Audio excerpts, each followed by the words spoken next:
हाय, मैं हूँ stranger explainer. आज हम बात करेंगे ओशो की पुस्तक संभोग से समाधि की ओर के एक बेहद महत्वपूर्ण विषय पर, जनसंख्या विस्फोट। लेकिन अगर आपने हमारी पिछली वीडियो नहीं देखी है तो पहले उसे जरूर देखें। जब आप शुरुआत से समझेंगे तो यह विषय और भी गहराई से समझ पाएंगे। जनसंख्या विस्फोट का मतलब है किसी क्षेत्र में इतनी तेजी से जनसंख्या बढ़ना कि वहां के संसाधन सभी लोगों की जरूरतें पूरी न कर सकें। यह समस्या हमारे देश और पूरी दुनिया को कई तरह से प्रभावित कर रही है। एक, जनसंख्या विस्फोट के कारण अशिक्षा और जागरूकता की कमी, परिवार नियोजन के बारे में सही जानकारी का अभाव, स्वास्थ्य सेवाओं की कमी, गर्भ निरोधकों और चिकित्सा सुविधाओं तक पहुंच न होना। सामाजिक और सांस्कृतिक मान्यताएं, बड़ी संख्या में बच्चों को सुरक्षा और सम्मान से जोड़कर देखा जाना।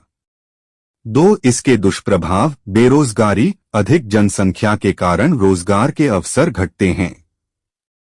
संसाधनों की कमी, पानी, भोजन और आवास जैसी चीजें पर्याप्त नहीं हो पाती। पर्यावरणीय संकट, वनों की कटाई, प्रदूषण और संसाधनों का अत्यधिक दोहन। 3, समाधान के उपाय, शिक्षा और जागरूकता, लोगों को परिवार नियोजन और छोटे परिवार के लाभों के बारे में बताना। महिलाओं का सशक्तिकरण, जब महिलाएं शिक्षित और जागरूक होती हैं तो परिवार सीमित रखने में मदद मिलती है। सरकारी नीतियां, गर्भ निरोधक और स्वास्थ्य सेवाओं को हर वर्ग तक पहुंचाना। 9वां प्रवचन, संभोग से समाधि की ओर। जनसंख्या विस्फोट। पृथ्वी के नीचे दबे हुए, पहाड़ों की कंदराओं में छिपे हुए, समुद्र की तलहटी में खोजे गए ऐसे बहुत से पशुओं के अस्थिपंजर मिले हैं जिनका अब कोई भी निशान शेष नहीं रह गया। वे कभी थे। आज से 10 लाख साल पहले पृथ्वी बहुत से सरीसृपों से भरी थी, सरकने वाले जानवरों से भरी थी। लेकिन आज हमारे घर में छिपकली के अतिरिक्त उनका कोई प्रतिनिधि नहीं रह गया है। छिपकली भी बहुत छोटा प्रतिनिधि है। 10 लाख साल पहले उसके पूर्वज हाथियों से भी 5 गुने और 10 गुने बड़े थे। वे सब कहाँ खो गए? इतने शक्तिशाली पशु पृथ्वी से कैसे विनष्ट हो गए? किसी ने उन पर हमला किया। किसी ने एटम बम, हाइड्रोजन बम गिराया। नहीं, उनके खत्म हो जाने की बड़ी अद्भुत कथा है। उन्होंने कभी सोचा भी न होगा कि वे समाप्त हो जाएंगे। वे समाप्त हो गए अपनी संतति के बढ़ जाने के कारण। वे इतने ज्यादा हो गए कि पृथ्वी पर जीना उनके लिए असंभव हो गया। भोजन कम हुआ, पानी कम हुआ, लिविंग स्पेस कम हुई, जीने के लिए जितनी जगह चाहिए वह कम हो गई। उन पशुओं को बिल्कुल आमूल मिट जाना पड़ा। ऐसी दुर्घटना आज तक मनुष्य जाति के जीवन में नहीं आई है, लेकिन भविष्य में आ सकती है। आज तक न आई उसका कारण यह था कि प्रकृति ने निरंतर मृत्यु को और जन्म को संतुलित रखा है। 10 आदमी पैदा होते थे बुद्ध के जमाने में, तो 7 या 8 व्यक्ति उसमें जन्म के बाद मर जाते थे। दुनिया की आबादी कभी इतनी नहीं बढ़ी थी कि भोजन की कमी पड़ जाए, स्थान की कमी पड़ जाए। फिर विज्ञान और आदमी की निरंतर खोज ने और मृत्यु से लड़ाई लेने ने वह स्थिति पैदा कर दी कि आज 10 बच्चे पैदा होते हैं सुसंस्कृत, सभ्य मुल्क में तो मुश्किल से एक बच्चा मर पाता है। स्थिति बिल्कुल उल्टी हो गई है। उम्र भी लंबी हुई। आज रूस में 150 वर्ष की उम्र के भी हजारों लोग हैं। औसत उम्र 80 और 82 वर्ष तक कुछ मुल्कों में पहुंच गई है। स्वाभाविक परिणाम जो होना था वह यह हुआ कि जन्म की दर तो पुरानी रही, मृत्यु की दर हमने कम कर दी। अकाल होते थे, अकाल बंद कर दिए।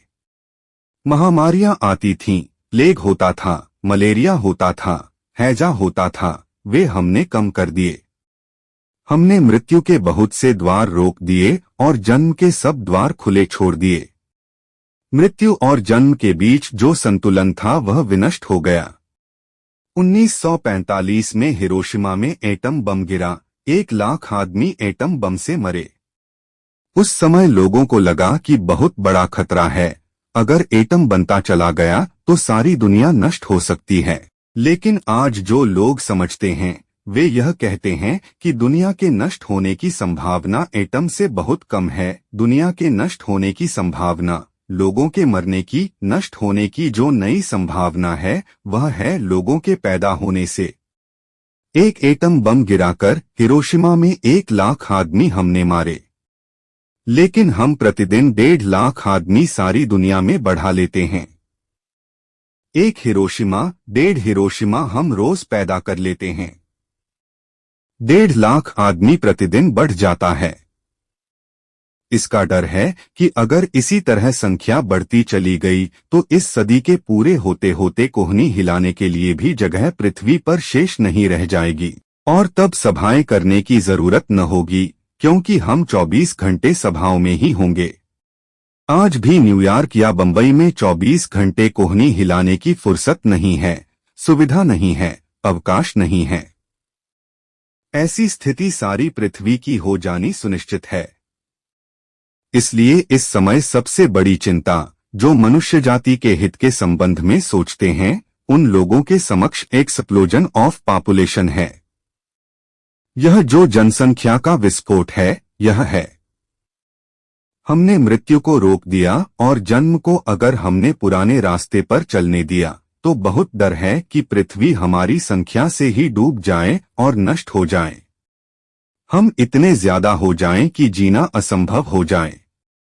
इसलिए जो भी विचारशील हैं वे कहेंगे जिस भांति हमने मृत्यु को रोका उस भांति हम जन्म को भी रोकें। और जन्म को रोकना बहुत हितकर हो सकता है, बहुत महत्वपूर्ण हो सकता है भूत दिशाओं से। पहली बात तो यह ध्यान में रख लेनी है कि जीवन एक अवकाश चाहता है। जंगल में एक जानवर है, मुक्त मीलों के घेरे में घूमता है, दौड़ता है। उसे कटघरे में बंद कर दें और उसका विक्षिप्त होना शुरू हो जाता है। बंदर हैं, मीलों की यात्रा करते रहते हैं। 50 बंदरों को एक मकान में बंद कर दें और उनका पागल होना शुरू हो जाता है। प्रत्येक बंदर को एक लिविंग स्पेस चाहिए, एक जगह चाहिए खुली जहां वह जी सके। अब बंबई में या न्यूयॉर्क में या वाशिंगटन में या मॉस्को में वह लिविंग स्पेस खो गई है। छोटे छोटे कटघरों में आदमी बंद है। एक एक घर में, एक एक कमरे में 10-10, 12-12 लोग बंद हैं। वहीं वे पैदा होते हैं, वहीं वे मरते हैं, वहीं वे जीते हैं, वहीं वे भोजन करते हैं, वहीं वे बीमार होते हैं। एक एक छोटे कमरे में 10-10, 12-12, 15-15 लोग बंद हैं। अगर वे विक्षिप्त न हो जाएं तो कोई आश्चर्य नहीं है। अगर वे पागल न हो जाएं तो कोई आश्चर्य नहीं है। वे पागल होंगे ही, वे नहीं हो पा रहे हैं, यही आश्चर्य है। इतने कम हो पा रहे हैं, यही आश्चर्य है। मनुष्य को एक खुला स्थान चाहिए जीने के लिए, लेकिन संख्या अगर ज्यादा हो जाए तो खुला स्थान समाप्त हो जाएगा। हमें ख्याल नहीं है, जब आप अकेले एक कमरे में होते हैं तब आप एक मुक्ति अनुभव करते हैं। 10 लोग आकर कमरे में सिर्फ बैठ जाएं, कुछ करें न, आपसे बोले भी न, आपको छुए भी न, सिर्फ 10 लोग कमरे में बैठ जाएं और आपके मस्तिष्क पर एक अनजाना भार पड़ना शुरू हो जाता है। अभी मनोवैज्ञानिक कहते हैं कि चारों तरफ बढ़ती हुई भीड़ प्रत्येक व्यक्ति के मन पर एक अनजाना भार है। आप एक रास्ते पर चल रहे हैं अकेले में, कोई भी रास्ते पर नहीं है, तब आप दूसरे ढंग के आदमी होते हैं। और अगर उस रास्ते पर 2 आदमी एक बगल की गली से निकलकर आ गए हैं, आप फौरन दूसरे आदमी हो जाते हैं। उनकी मौजूदगी आपके भीतर कोई तनाव पैदा कर देती है। आप अपने बाथरूम में स्नान करते हैं, तब आपने ख्याल किया आप वही आदमी नहीं होते जो आप अपने बैठक घर में होते हैं। बाथरूम में आप बिल्कुल दूसरे आदमी होते हैं। बूढ़ा भी बाथरूम में बच्चे जैसा उन्मुक्त हो जाता है। बूढ़े भी बाथरूम के आईने में बच्चों जैसी जीने दिखाते हैं, मुंह चिढ़ाते हैं, नाच भी लेते हैं। लेकिन अगर पता चल जाए कि कीहोल से, कुंजी के छेद से कोई झांक रहा है, तो वे फिर एकदम बूढ़े हो जाएंगे। उनका बचपन खो जाएगा। फिर वे सख्त और मजबूत और बदल जाएंगे। कुछ क्षण चाहिए जब हम बिल्कुल अकेले हो सकें। मनुष्य की आत्मा के जो भी श्रेष्ठतम फूल हैं, वे एकांत में और अकेले में ही खिलते हैं। काव्य हो, संगीत हो, परमात्मा की प्रतिध्वनि मिले, वह सब एकांत और अकेले में ही मिलती है। आज तक जगत में भीड़ भाड़ में कोई श्रेष्ठ काम नहीं हो सका। भीड़ ने अब तक कोई श्रेष्ठ काम किया ही नहीं। जो भी जगत में श्रेष्ठ जन्मा है, कविता, चित्र, संगीत, परमात्मा, प्रार्थना, प्रेम, वे सब एकांत में और अकेले के फूल हैं। लेकिन वे सब फूल मुरझा जाएंगे, मुरझा गए हैं, मुरझा रहे हैं, मिट जाएंगे। आदमी श्रेष्ठ से रिक्त हो जाएगा, क्योंकि भीड़ चारों तरफ से अनजाना दबाव डाले चली जाती है। सब तरफ आदमी हैं, सब तरफ आदमी हैं। और एक बहुत बड़ी मजे की बात है, आदमी जितने बढ़ते हैं उतना व्यक्तित्व कम हो जाता है। भीड़ में कोई आदमी इंडिविजुअल नहीं होता, व्यक्ति नहीं होता। भीड़ में नाम मिट जाता है, आइडेंटिटी मिट जाती है, तादाद में मिट जाता है। आप कोई नहीं होते, भीड़ के एक अंग होते हैं। इसीलिए भीड़ बुरे काम कर सकती है। अकेला आदमी उतने बुरे काम नहीं कर पाता। अगर किसी मस्जिद को जलाना हो तो अकेला आदमी नहीं जला सकता, कितना ही पक्का हिंदू क्यों न हो। और अगर किसी मंदिर में राम की मूर्ति तोड़नी है तो अकेला मुसलमान नहीं तोड़ सकता, कितना ही पक्का मुसलमान क्यों न हो। भीड़ चाहिए। अगर बच्चों की हत्या करनी हो और स्त्रियों के साथ बलात्कार करना हो और आग लगानी हो जिंदा आदमियों में, तो अकेला आदमी आग लगाने में बहुत कठिनाई अनुभव करता है। लेकिन भीड़ एकदम सरलता से कर पाती है। क्यों? क्योंकि भीड़ में कोई व्यक्ति नहीं रह जाता। और जब व्यक्ति नहीं रह जाता तो दायित्व, रिस्पांसिबिलिटी भी विदा हो जाती है। तब हम कह सकते हैं हमने नहीं किया, हम तो सिर्फ भीड़ में सम्मिलित थे। कभी आपने देखा है, अगर भीड़ तेजी से चल रही हो, नारे लगा रही हो, तो आप भी नारे लगाने लगते हैं और आप भी तेजी से चलने लगते हैं। तेजी से चलती भीड़ में आपके पैर भी तेज हो जाते हैं। नारे लगाती भीड़ में आपका नारा भी लगने लगता है। एडोल्फ हिटलर ने अपनी आत्मकथा में लिखा है कि शुरू में मेरे पास बहुत थोड़े लोग थे, 10-15 लोग ही थे। और 10-15 लोगों से कैसे एडोल्फ हिटलर हुकूमत तक पहुंचा, वह बड़ी अजीब कथा है। उसने लिखा है कि मैं अपने 15 लोगों को लेकर सभा में पहुंचता था। 15 लोगों को अलग अलग कोनों पर खड़ा कर देता था, और जब मैं बोलता था तो उन 15 लोगों को पता था कि कब ताली बजानी है। वे 15 लोग ताली बजाते थे, बाकी भीड़ उनके साथ हो जाती थी, बाकी भीड़ भी ताली बजाती थी। कभी आपने ख्याल किया है कि जब आप ताली बजाते हैं भीड़ में, तो आप नहीं बजाते, भीड़ बजवा लेती है। जब आप हंसते हैं भीड़ में, तो आप नहीं हंसते, भीड़ हंसवा लेती है। भीड़ संक्रामक है, वह कुछ भी करवा लेती है, क्योंकि वह व्यक्ति को मिटा देती है। वह जो व्यक्ति की आत्मा है, वह जो उसका अपना होना है, उसे पोंछ डालती है। अगर पृथ्वी पर भीड़ बढ़ती चली गई तो व्यक्ति विदा हो जाएंगे, भीड़ रह जाएगी। व्यक्तित्व क्षीण हो जाएगा। क्षीण हुआ है, खत्म हो जाएगा, मिट जाएगा, बुझा जा रहा है। यही सवाल नहीं है कि पृथ्वी आगे इतनी भीड़ को लेकर जीने में असमर्थ होगी। अगर हमने कोई उपाय भी कर लिया, समुद्र से खाना निकाल लिया, निकाल सकेंगे, क्योंकि मजबूरी होगी तो कोई उपाय खोजना पड़ेगा, समुद्र से खाना निकल सकेगा। हो सकता है हवाओं से भी खाना निकाला जा सके, और यह भी हो सकता है कि सूरज की किरणों से हम सीधा भोजन ग्रहण कर सकें। यह सब हो सकता है। सिंथेटिक फूड भी हो सकते हैं, सिर्फ गोलियां खाकर भी आदमी जिंदा रह सके। आखिर भीड़ बढ़ती जाएगी तो भोजन का तो हम कोई हल कर लेंगे, लेकिन आत्मा का हल नहीं हो सकेगा। इसलिए मेरे सामने परिवार नियोजन जैसी चीज केवल आर्थिक मामला नहीं है, बहुत गहरे अर्थों में धार्मिक मामला है। भोजन तो जुटाया जा सकेगा, इसमें बहुत कठिनाई नहीं है।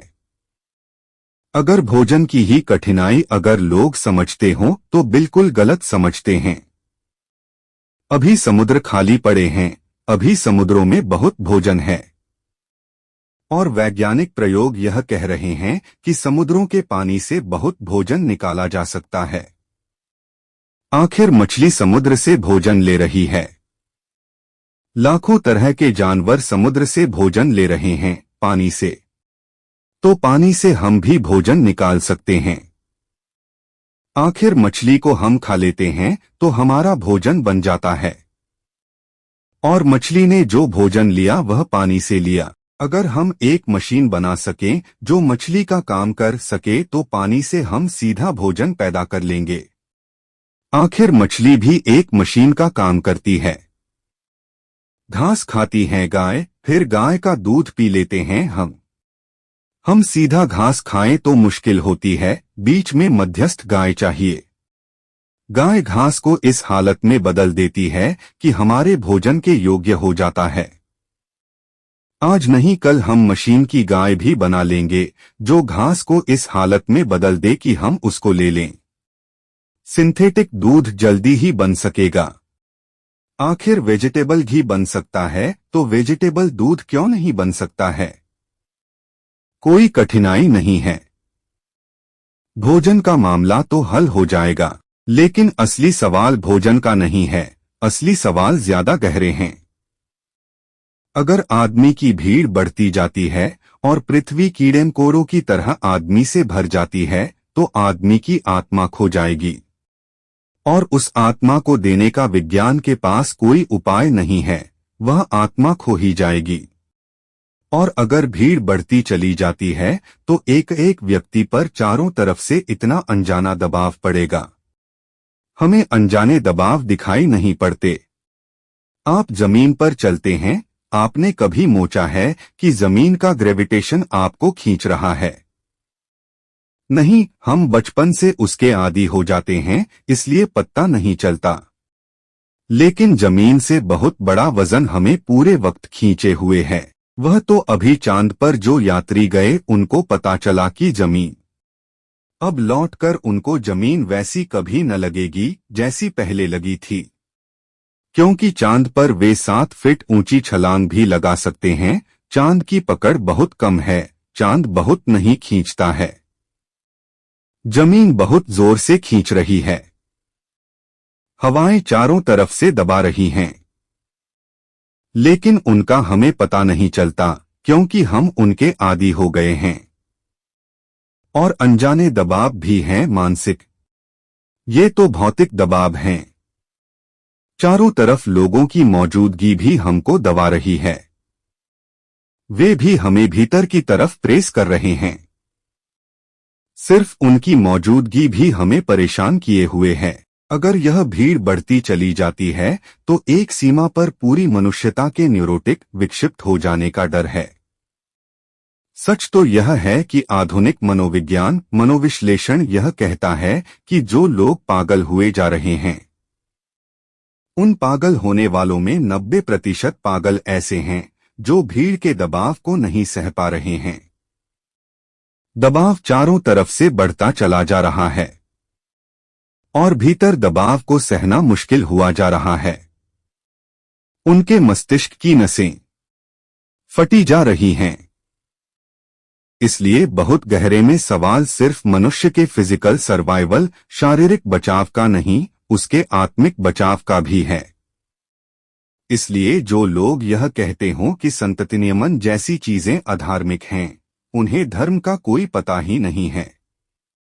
क्योंकि धर्म का पहला सूत्र है व्यक्ति को व्यक्तित्व मिलना चाहिए और व्यक्ति के पास एक आत्मा होनी चाहिए, व्यक्ति भीड़ का हिस्सा न रह जाए। लेकिन जितनी भीड़ बढ़ेगी उतना हम व्यक्तियों की फिक्र करने में असमर्थ हो जाएंगे। जितनी भीड़ ज्यादा हो जाएगी उतनी हमें भीड़ की फिक्र करनी पड़ेगी, व्यक्ति की फिक्र नहीं करनी पड़ेगी। जितनी भीड़ बढ़ जाएगी उतना हमें पूरे के पूरे जगत की इकट्ठी फिक्र करनी पड़ेगी। फिर यह सवाल नहीं है कि आपको कौन सा भोजन प्रीतिकर है और कौन से कपड़े प्रीतिकर हैं और कैसा मकान प्रीतिकर है। यह सवाल नहीं है। कैसा मकान दिया जा सकता है भीड़ को, कैसे कपड़े दिए जा सकते हैं, कैसा भोजन दिया जा सकता है। व्यक्ति का सवाल विदा हो जाता है। तब भीड़ के एक अंश की तरह आपको कितना भोजन, कितना कपड़ा, कैसा उठना, कैसा बैठना, कैसा सोना दिया जा सकता है। अब एक मित्र अभी जापान से लौटे। वे कह रहे थे कि जापान में घरों की इतनी तकलीफ है, भीड़ बढ़ती चली जा रही है, तो एक नए तरह के पलंग उन्होंने ईजाद किए हैं। आज नहीं कल हमें भी ईजाद करने पड़ेंगे। मल्टी स्टोरी पलंगा रात सो भी नहीं सकते अकेले, 10 खाटें एक साथ जुड़ी हुई हैं, एक के ऊपर एका। रात जब आप सोते हैं तो अपने नंबर की खाट पर चढ़कर सो जाते हैं। बाकी 9 लोग भी अपनी अपनी खाटों पर चढ़कर सो जाते हैं। रात सोने में भी हम भीड़ के बाहर नहीं रह सकेंगे बहुत देर तक, क्योंकि भीड़ घुसती चली आ रही है, बढ़ती चली जा रही है। वह आपके सोने के कमरे में भी मौजूद हो जाएगी। अब 10 आदमी एक ही खाट पर सो रहे हों तो वह घर कम रह गया, रेलवे कंपार्टमेंट ज्यादा हो गया। रेलवे कंपार्टमेंट में भी 10 टायर सीटें अभी वहां भी नहीं हैं। लेकिन 10 से ही मामला हल न हो जाएगा। अगर यह भीड़ बढ़ती जाती है तो सब तरह व्यक्ति का एनक्रोचमेंट करेगी। वह जो व्यक्ति है उसको सब तरफ से घेरेगी, सब तरफ से बंद करेगी। और हमें ऐसा कुछ करना पड़ेगा कि जिसमें धीरे धीरे व्यक्ति खोता ही चला जाए, उसकी चिंता ही बंद कर देनी पड़े। मेरी दृष्टि में मनुष्य की संख्या का विस्फोट, जनसंख्या का विस्फोट बहुत गहरे अर्थों में धार्मिक सवाल है, सिर्फ भोजन का आर्थिक सवाल नहीं है। दूसरी बात ध्यान देने जैसी है, और वह यह सोचने जैसा है कि आदमी ने अब तक जो भी जीवन की व्यवस्था की थी, समाज की जो व्यवस्था की थी, वे सारी परिस्थितियां बदल गई हैं। लेकिन हम पुरानी व्यवस्था से चिपटे बले जाते हैं, जबकि परिस्थितियां सारी बदल गई हैं। अब कोई परिस्थिति वही नहीं रह गई है जो आज से 5000 साल पहले मनु के जमाने की थी। जब परिस्थितियां बदल जाती हैं तब भी नियम पुराने ही चलते चले जाते हैं। आज भी घर में एक बच्चा पैदा होता है तो हम बैंड बाजा बजाते हैं, झंडी लगाते हैं, संगीत का इंतजाम करते हैं, शोरगुल करते हैं, प्रसाद बांटते हैं। यह 5000 साल पहले बिल्कुल ही ठीक बात थी, क्योंकि 5000 साल पहले 10 बच्चे पैदा होते थे तो 7 और 8 बच्चे तो मर जाते थे। और 5000 साल पहले एक बच्चे का पैदा होना बड़ी घटना थी, समाज के लिए उसकी बड़ी जरूरत थी, क्योंकि समाज में बहुत थोड़े लोग थे। लोग ज्यादा होने चाहिए, नहीं तो पड़ोसी के हमले में जीतना मुश्किल हो जाएगा। एक व्यक्ति का बढ़ जाना बड़ी ताकत थी, क्योंकि व्यक्ति की अकेली ताकत थी, व्यक्ति से लड़ना था। आस के कबीले से हारना संभव हो जाता अगर संख्या कम हो जाती। इसलिए प्रत्येक कबीला संख्या को बढ़ाने की कोशिश करता था। संख्या जितनी बढ़ जाए उतना कबीला मजबूत हो जाता था। इसलिए संख्या का बड़ा गौरव था। हम कहते थे हम इतने करोड़ हैं। उसमें बड़ी अकड़ थी, उसमें बड़ा अहंकार था। लेकिन वक्त बदल गया, हालतें बिल्कुल उल्टी हो गईं। लेकिन नियम पुराना चल रहा है। हालतें बिल्कुल उल्टी हो गई हैं। अब जो जितनी ज्यादा संख्या में है उतने जल्दी पृथ्वी पर मरने के उसके उपाय हैं। तब जो जितनी ज्यादा संख्या में था उतना ज्यादा उसके जीतने की संभावना थी, बचने की संभावना थी। आज संख्या जितनी ज्यादा होगी उतने मरने का हम अपने हाथ से उपाय कर रहे हैं। आज संख्या का बहना सुसाइडल है, आत्मघाती है। आज कोई समझदार मुल्क अपनी संख्या नहीं बढ़ा रहा है, बल्कि समझदार मुल्कों में संख्या गिरने तक की संभावना पैदा हो गई है, जैसे फ्रांस में। फ्रांस की सरकार थोड़ी चिंतित हो गई है, क्योंकि संख्या कहीं ज्यादा न गिर जाए, यह भी डर पैदा हो गया है। लेकिन कोई समझदार मुल्क अपनी संख्या नहीं बढ़ा रहा है। संख्या न बढ़ाने की समझदारी के पीछे बहुत कारण हैं। पहला कारण तो यह है कि अगर जीवन में सुख चाहिए, अधिकतम सुख चाहिए, तो न्यूनतम लोग चाहिए। अगर दीनता चाहिए, दुख चाहिए, गरीबी चाहिए, बीमारी चाहिए, पागलपन चाहिए, तो अधिकतम लोग पैदा करना उचित है। जब एक बाप अपने 5वें या 6वें बच्चे के बाद भी बच्चा पैदा कर रहा है, तो वह अपने बेटे का बाप नहीं है, दुश्मन है। क्योंकि वह उसे एक ऐसी दुनिया में धक्का दे रहा है जहां सिर्फ गरीबी बांट सकेगा, वह दुख बांट सकेगा, दुख बढ़ा सकेगा, गरीबी बढ़ा सकेगा। वह बेटे के प्रति प्रेम जाहिर नहीं कर रहा है, क्योंकि अगर बेटे के प्रति प्रेम जाहिर हो तो वह यह सोचेगा इस बेटे को मिल क्या सकता है। इसको पैदा करना अब प्रेम नहीं है, अब सिर्फ नासमझी है और दुश्मनी है। आज दुनिया के समझदार माँ बाप तो बच्चे इतने पैदा करेंगे इस बात को सोचकर कि आने वाली दुनिया में संख्या सुख की दुश्मन हो सकती है। कभी संख्या सुख की मित्र थी, कभी संख्या बढ़ने से सुख बहता था। आज संख्या बढ़ने से दुख बढ़ता है। स्थितियां बिल्कुल बदल गई हैं। आज जिन लोगों को भी इस जगत में सुख की, मंगल की कामना है, उन्हें यह चिंता करनी ही पड़ेगी कि संख्या निरंतर कम होती चली जाए। लेकिन हमारा एक देश है, हम अपने को अभागा मान सकते हैं। हमें उसका कोई भी बोध नहीं है, हमें उसका कोई भी ख्याल नहीं है। 1947 में हिंदुस्तान पाकिस्तान का बंटवारा हुआ था, तब तो किसी ने सोचा भी न होगा कि 20 साल में हम पाकिस्तान में जितने लोग गए थे उनसे ज्यादा लोग पैदा कर लेंगे। हमने एक पाकिस्तान फिर पैदा कर लिया। 1947 में जितनी हमारी संख्या थी पूरे हिंदुस्तान पाकिस्तान की मिलकर आज अकेले हिंदुस्तान की उससे ज्यादा है। यह संख्या अगर इसी अनुपात में बढ़ी चली जाती है और फिर दुख बढ़ता है, दारिद्र्य बढ़ता है, दीनता बढ़ती है, बेकारी बढ़ती है, बीमारी बढ़ती है, तो हम परेशान होते हैं, उससे हम लड़ते हैं। और हम कहते हैं कि बेकारी नहीं चाहिए, और हम कहते हैं कि गरीबी नहीं चाहिए, और हम कहते हैं कि हर आदमी को जीवन की सब सुविधाएं मिलनी चाहिए। और हम यह सोचते ही नहीं कि जो हम कर रहे हैं उससे हर आदमी को जीवन की सारी सुविधाएं कभी भी नहीं मिल सकती हैं। और जो हम कर रहे हैं उससे हमारे बेटे बेकार रहेंगे।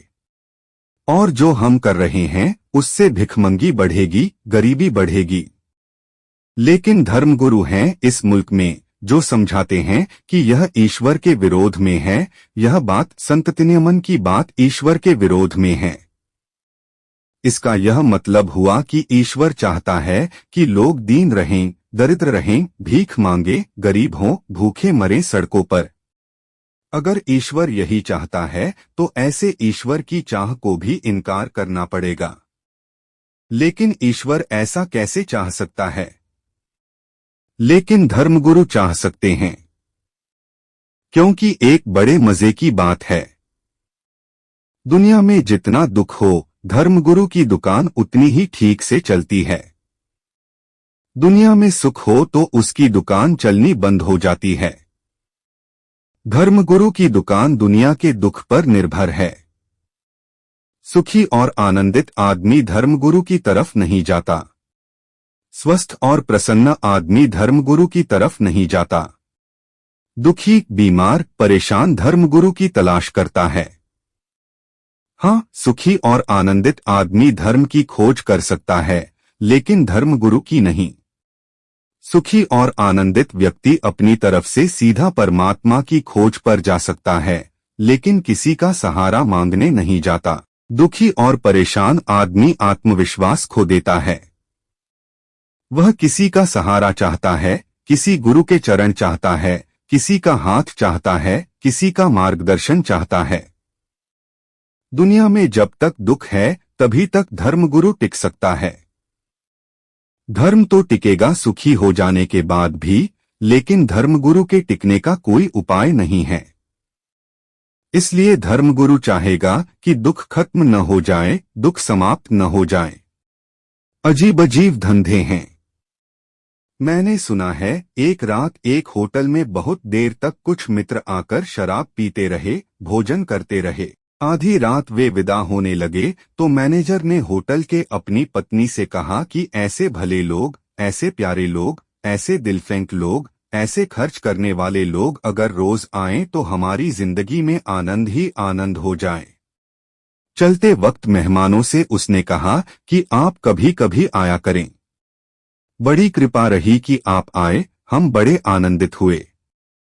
जिस आदमी ने पैसे चुकाए थे उसने कहा, भगवान से प्रार्थना करना हमारा धंधा ठीक चले, हम रोज आते रहेंगे। मैनेजर ने पूछा, लेकिन आपका धंधा क्या है? उसने कहा, यह मत पूछो, तुम तो सिर्फ प्रार्थना करना कि हमारा धंधा ठीक चलता रहे। फिर भी उसने कहा, कृपा कर बता तो दें कि धंधा आपका क्या है। उसने कहा, मैं मरघट पर लकड़ी बेचने का काम करता हूँ। हमारा धंधा रोज चलता रहे, हम बराबर आते रहें। कभी कभी ऐसा होता है, धंधा बिल्कुल ही नहीं चलता, कोई गांव में मरता ही नहीं, लकड़ी नहीं बिकती। जिस दिन गांव में ज्यादा लोग मरते हैं उस दिन लकड़ी ज्यादा बिक जाती है, धंधा ठीक चल जाता है, हम चले आते हैं। आपने सुना होगा न, डॉक्टर भी कहते हैं जब मरीज ज्यादा होते हैं तो वे कहते हैं सीजन चल रहा है। आश्चर्य की बात है, अगर किन्हीं लोगों का धंधा लोगों के बीमार होने से चलता हो तो फिर बीमारी मिटानी बहुत मुश्किल हो जाएगी। अब यह डॉक्टर को हमने उल्टा काम सौंपा हुआ है। उसको हमने काम सौंपा हुआ है कि वह लोगों की बीमारी मिटाए, और उसकी पूरी आकांक्षा भीतर यह है कि लोग बीमार हों, क्योंकि उसका व्यवसाय बीमारी पर खड़ा है। इसलिए रूस में क्रांति के बाद उन्होंने जो बड़े काम किए उनमें एक काम यह था कि डॉक्टर के काम को उन्होंने नेशनलाइज कर दिया। उन्होंने कहा, डॉक्टर का काम व्यक्तिगत कभी भी करना खतरनाक है, क्योंकि डॉक्टर का काम कंट्राडिक्टरी हो जाएगा, विरोधी हो जाएगा। ऊपर से बीमार को चाहेगा कि ठीक करे और भीतर से आकांक्षा रखेगा कि बीमार बीमार रहे, क्योंकि उसका धंधा तो बीमार के बीमार रहने पर चलेगा। इसलिए उन्होंने डॉक्टर का धंधा, प्राइवेट प्रैक्टिस, बिल्कुल रूस में बंद कर दी। अब डॉक्टर को तनख्वाह मिलती है, बल्कि उन्होंने एक नया प्रयोग किया, और वह यह प्रयोग किया कि अगर एक डॉक्टर को जो एरिया दिया गया है, जो क्षेत्र दिया गया है, उसमें लोग ज्यादा बीमार होते हैं तो डॉक्टर से एक्सप्लेनेशन पूछा जा सकता है कि इस इलाके में इतने लोग ज्यादा क्यों बीमार हुए। अब डॉक्टर को इसकी फिक्र रखनी पड़ती है कि कोई बीमार न पड़े, तो रूस के स्वास्थ्य में बुनियादी फर्क पड़े। चीन में माओ ने आते से ही वकील के धंधे को नेशनलाइज कर दिया।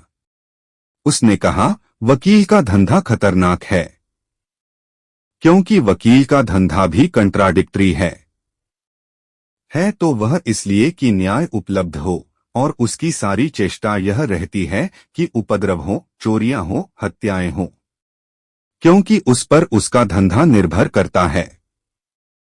अगर वे न हो तो उसके तो जीवन का आधार टूट जाए। धर्मगुरु का धंधा भी बड़ा विरोधी है। वह चेष्टा तो यह करता है कि लोग शांत हों, आनंदित हों, सुखी हों, लेकिन उसका धंधा इस पर निर्भर है कि लोग अशांत रहें, दुखी हों, बेचैन हों, परेशान हों, क्योंकि अशांत लोग ही उसके पास पूछने आते हैं कि हम शांत कैसे हों। दुखी आदमी उसके पास आता है कि हमारा दुख कैसे मिटे। दीनदरिद्र उसके पास आता है कि हमारी दीनतादरिद्रता का अंत कैसे हो। धर्मगुरु का धंधा निर्भर है लोगों के बढ़ते हुए दुख पर। इसलिए जब भी दुनिया में दुख बढ़ जाता है तब धर्मगुरु एकदम प्रभावी हो जाता है। अनैतिकता बढ़ जाए तो धर्मगुरु प्रभावी हो जाता है, क्योंकि वह नीति का उपदेश देने लगता है। धर्मगुरु निर्भर ही इस बात पर है। इसलिए धर्मगुरु तो विरोध करेगा। वह कहेगा कि नहीं, अगर लोग कम होंगे, सुखी हो सकेंगे तो बड़ी मुश्किल हो जाएगी। और भी एक ध्यान रखने की बात है कि धर्मगुरु सारी बातों को ईश्वर पर थोप देता है, और सारी दुनिया के सब धर्मगुरुओं ने सब बातें ईश्वर पर थोप दी हैं। और ईश्वर कभी गवाही देने आता नहीं कि उसकी मर्जी क्या है, तो वह क्या चाहता है, उसकी क्या इच्छा है। इंग्लैंड और जर्मनी अगर युद्ध में हो तो इंग्लैंड का धर्मगुरु समझाता है कि ईश्वर की इच्छा है इंग्लैंड को जिताना, और जर्मनी का धर्मगुरु समझाता है कि ईश्वर की इच्छा है जर्मनी को जिताना। जर्मनी में उसी भगवान से प्रार्थनाएं की जाती हैं कि अपने देश को जिताओ, और इंग्लैंड में पादरी और पुरोहित प्रार्थना करता है कि हे भगवान, अपने देश को जिताओ। ईश्वर की इच्छा पर हम अपनी इच्छा थोपते रहे हैं। ईश्वर बेचारा बिल्कुल चुप है, उसका कुछ पता नहीं चलता कि उसकी इच्छा क्या है। अच्छा हो कि हम ईश्वर पर अपनी इच्छाएं न थोपें, बल्कि हम जीवन को सोचें, समझें और वैज्ञानिक रास्ता निकालें। यह भी ध्यान में रखने योग्य है कि जितना समाज समृद्ध होता है उतने कम बच्चे पैदा करता है। गरीब समाज ज्यादा बच्चे पैदा करता है। दीन और दरिद्र और भिखारी समाज और ज्यादा बच्चे पैदा करता है। कुछ कारण हैं। जितना कोई समृद्ध होता जाता है, आपने कभी न सुना होगा, अक्सर तो यह होता है, हिंदुस्तान में अक्सर होता है कि बड़े आदमी को अक्सर बेटे गोद लेने पड़ते हैं। जितना समृद्ध कोई होता चला जाता है उतने बच्चे कम पैदा होते हैं। जितना दुखी, दीन, दरिद्र होता है उतने ज्यादा बच्चे पैदा होते हैं। कुछ कारण है। कारण यह है कि दुखी, दीन, दरिद्र जीवन में और किसी मनोरंजन और किसी सुख की सुविधा न होने से आदमी सिर्फ सेक्स और यौन में ही सुख लेने लगता है और कोई उपाय नहीं है। एक अमीर संगीत भी सुनता है, साहित्य भी पढ़ता है, चित्र भी देखता है, टेलीविजन भी देखता है, घूमने भी जाता है, पहाड़ की यात्रा भी करता है, उसकी शक्ति बहुत दिशाओं में बह जाती है। एक गरीब आदमी के पास शक्ति बहने का कोई उपाय नहीं रहता, उसके मनोरंजन का कोई उपाय नहीं, क्योंकि सब मनोरंजन खर्चीले हैं। सिर्फ एक सेक्स ऐसा मनोरंजन है जो मुफ्त उपलब्ध है। इसलिए गरीब आदमी बच्चे इकट्ठे करता चला जाता है, वह बच्चे पैदा करता चला जाता है। गरीब आदमी इतने बच्चे इकट्ठा कर लेता है कि और गरीबी बढ़ती चली जाती है, एक विसियस सर्किल पैदा हो जाता है। गरीब ज्यादा बच्चे पैदा करता है। गरीब के बच्चे और गरीब होते हैं, वे और बच्चे पैदा करते जाते हैं, और देश गरीब से गरीब होता चला जाता है। किसी न किसी तरह गरीब आदमी की इस भ्रामक स्थिति को तोड़ना जरूरी है। इसे तोड़ना ही पड़ेगा, अन्यथा गरीबी का कोई पारावार न रहेगा। गरीबी इतनी बढ़ जाएगी कि जीना असंभव हो जाएगा। इस देश में तो बढ़ ही गई है और जीना करीब करीब असंभव है। कोई मान ही नहीं सकता कि हम जी रहे हैं। अच्छा हो कि कहा जाए कि हम धीरे धीरे मर रहे हैं। जीने का क्या अर्थ है? जीने का इतना ही अर्थ है कि हम एग्जिस्ट करते हैं, हमारा अस्तित्व है। हम 2 रोटी खा लेते हैं, पानी पी लेते हैं और कल तक के लिए और जी जाते हैं। लेकिन जीना ठीक अर्थों में तभी उपलब्ध होता है जब एफ्लुएंस, समृद्धि उपलब्ध हो। जीने का अर्थ है ओवरफ्लोइंग। जीने का अर्थ यह है जब कोई चीज हमारे ऊपर से बहने लगे। एक फूल है। आपने कभी ख्याल किया कि फूल कैसे खिलता है पौधे पर? अगर पौधे को ठीक खाद न मिले, ठीक पानी न मिले तो पौधा जिंदा रहेगा, लेकिन फूल नहीं खिलेगा। फूल ओवरफ्लोइंग है।